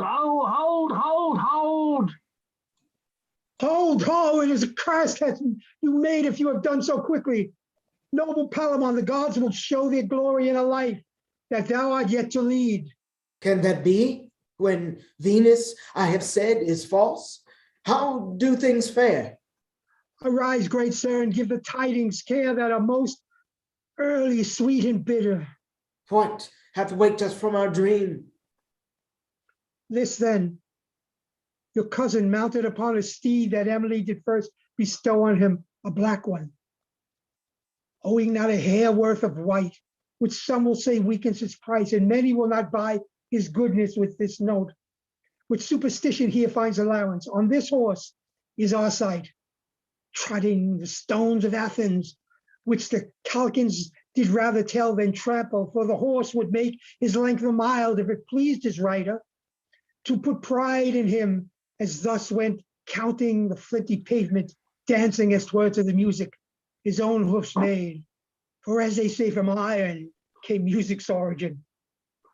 What envious flint, cold as old Saturn, and like him possessed with fire malevolent, darted a spark, or what fierce sulphur else to end this maid? I comment not. The hot horse, hot as fire, took toy at this and fell to what disorder his power could give will to bounds, comes on end, forgets school doing, then being trained, and the kind-mannered pig-like he whines at the sharp rowel, which he frets at rather than any jot obeys, seeks all foul means of boisterous and rough jadry. There's this deceit, his lord, that kept it bravely when naught served, when neither curb nor crackle girth break nor differing plunges did disroot his rider whence he grew, but that he grew him tween his legs, on his hind hoof on end he stands, that Arcite's legs being higher than his head, seemed with strange art to hang. His victor's wreath even then fell off his head, and presently back with the jade comes o'er, and his full poise becomes the rider's load. Yet is he living, what such a vessel 'tis, that floats but for the surge that next approaches. He much desires to have some speech with you. Lo, he appears. Oh, Theseus enters, Hippolyta, Amelia, Arcite in a chair. the miserable end of our alliance, the gods almighty Arcite, if thy heart, thy worthy, manly heart, be yet unbroken. Give me thy last words. I am Palamon, one that yet loves thee dying. Take Amelia, and with her all the world's joy. Reach my hand. Farewell. I have told my last hour. I was false, yet never treacherous. Forgive me, cousin. One kiss from fair Amelia, 'tis done. Take her. I die. Thy brave soul seek Elysium.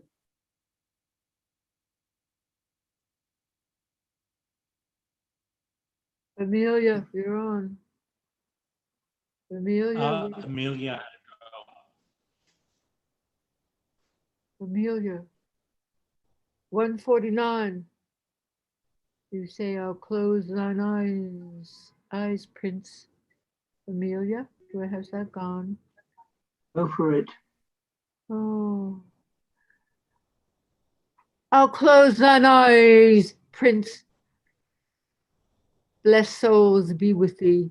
Thou art a right good man, and while I live, this day I give to tears. And I to honor. In this place first you fought. Even very here I sundered you. Acknowledge to the gods our thanks that you are living. His part is played, and though it were too short, he did it well. Your day is lengthened, and the blissful dew of heaven does arouse you. The powerful Venus well hath graced her altar and given you your love. Our master Mars has vouched his oracle, and to Arcite gave the grace of the contention. So the deities have showed due justice. Bear this hence. Oh, cousin, that we should things desire which do cost us the loss of our desire, that naught could buy dear love but loss of dear love. Never fortune did play a subtler game. The conquered triumphs. The victor has the loss, yet in the passage the gods have been most equal.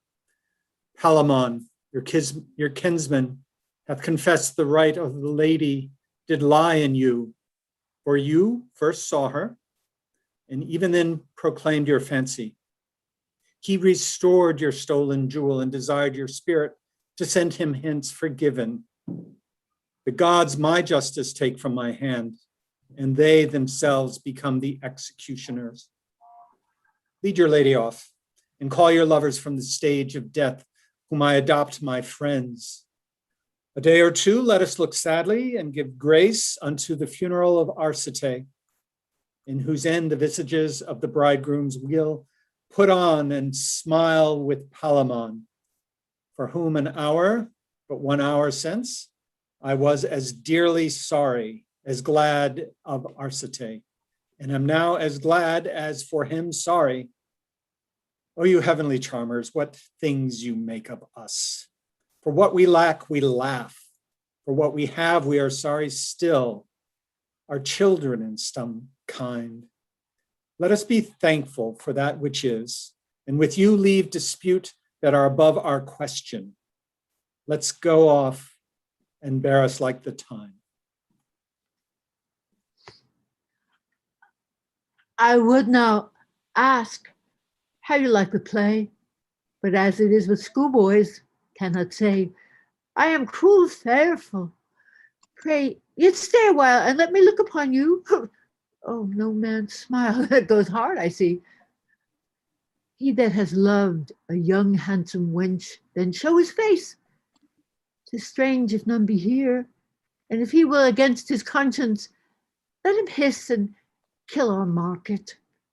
'Tis in vain I seek to stay ye. Have at the worst can come then.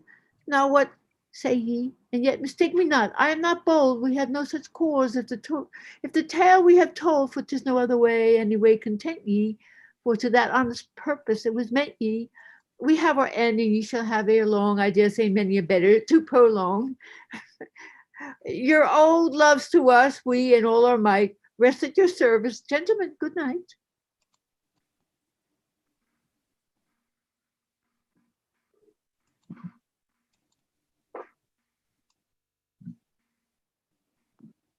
Good job, everyone. Thank you. I can't applaud because I'm holding mail and trying to deliver it. But, Wow. yes, I enjoyed listening to it very much. Thank you so much. Thank you all. Thank you, especially Doug and Barbara for joining us for Instant Shakespeare for the first time.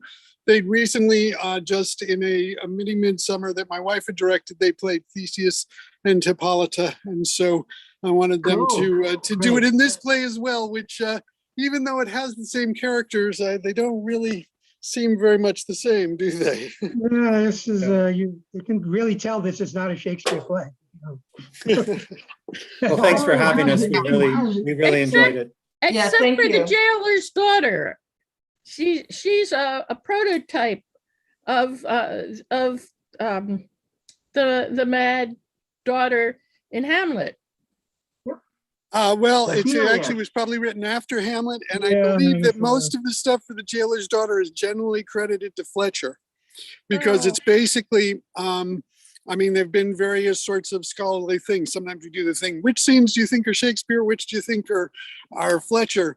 And I think most of them, the jailer's daughter stuff is seen as being Fletcher, because I think if you look at his other things like The Tamer Tamed, he really was more of a feminist even than Shakespeare.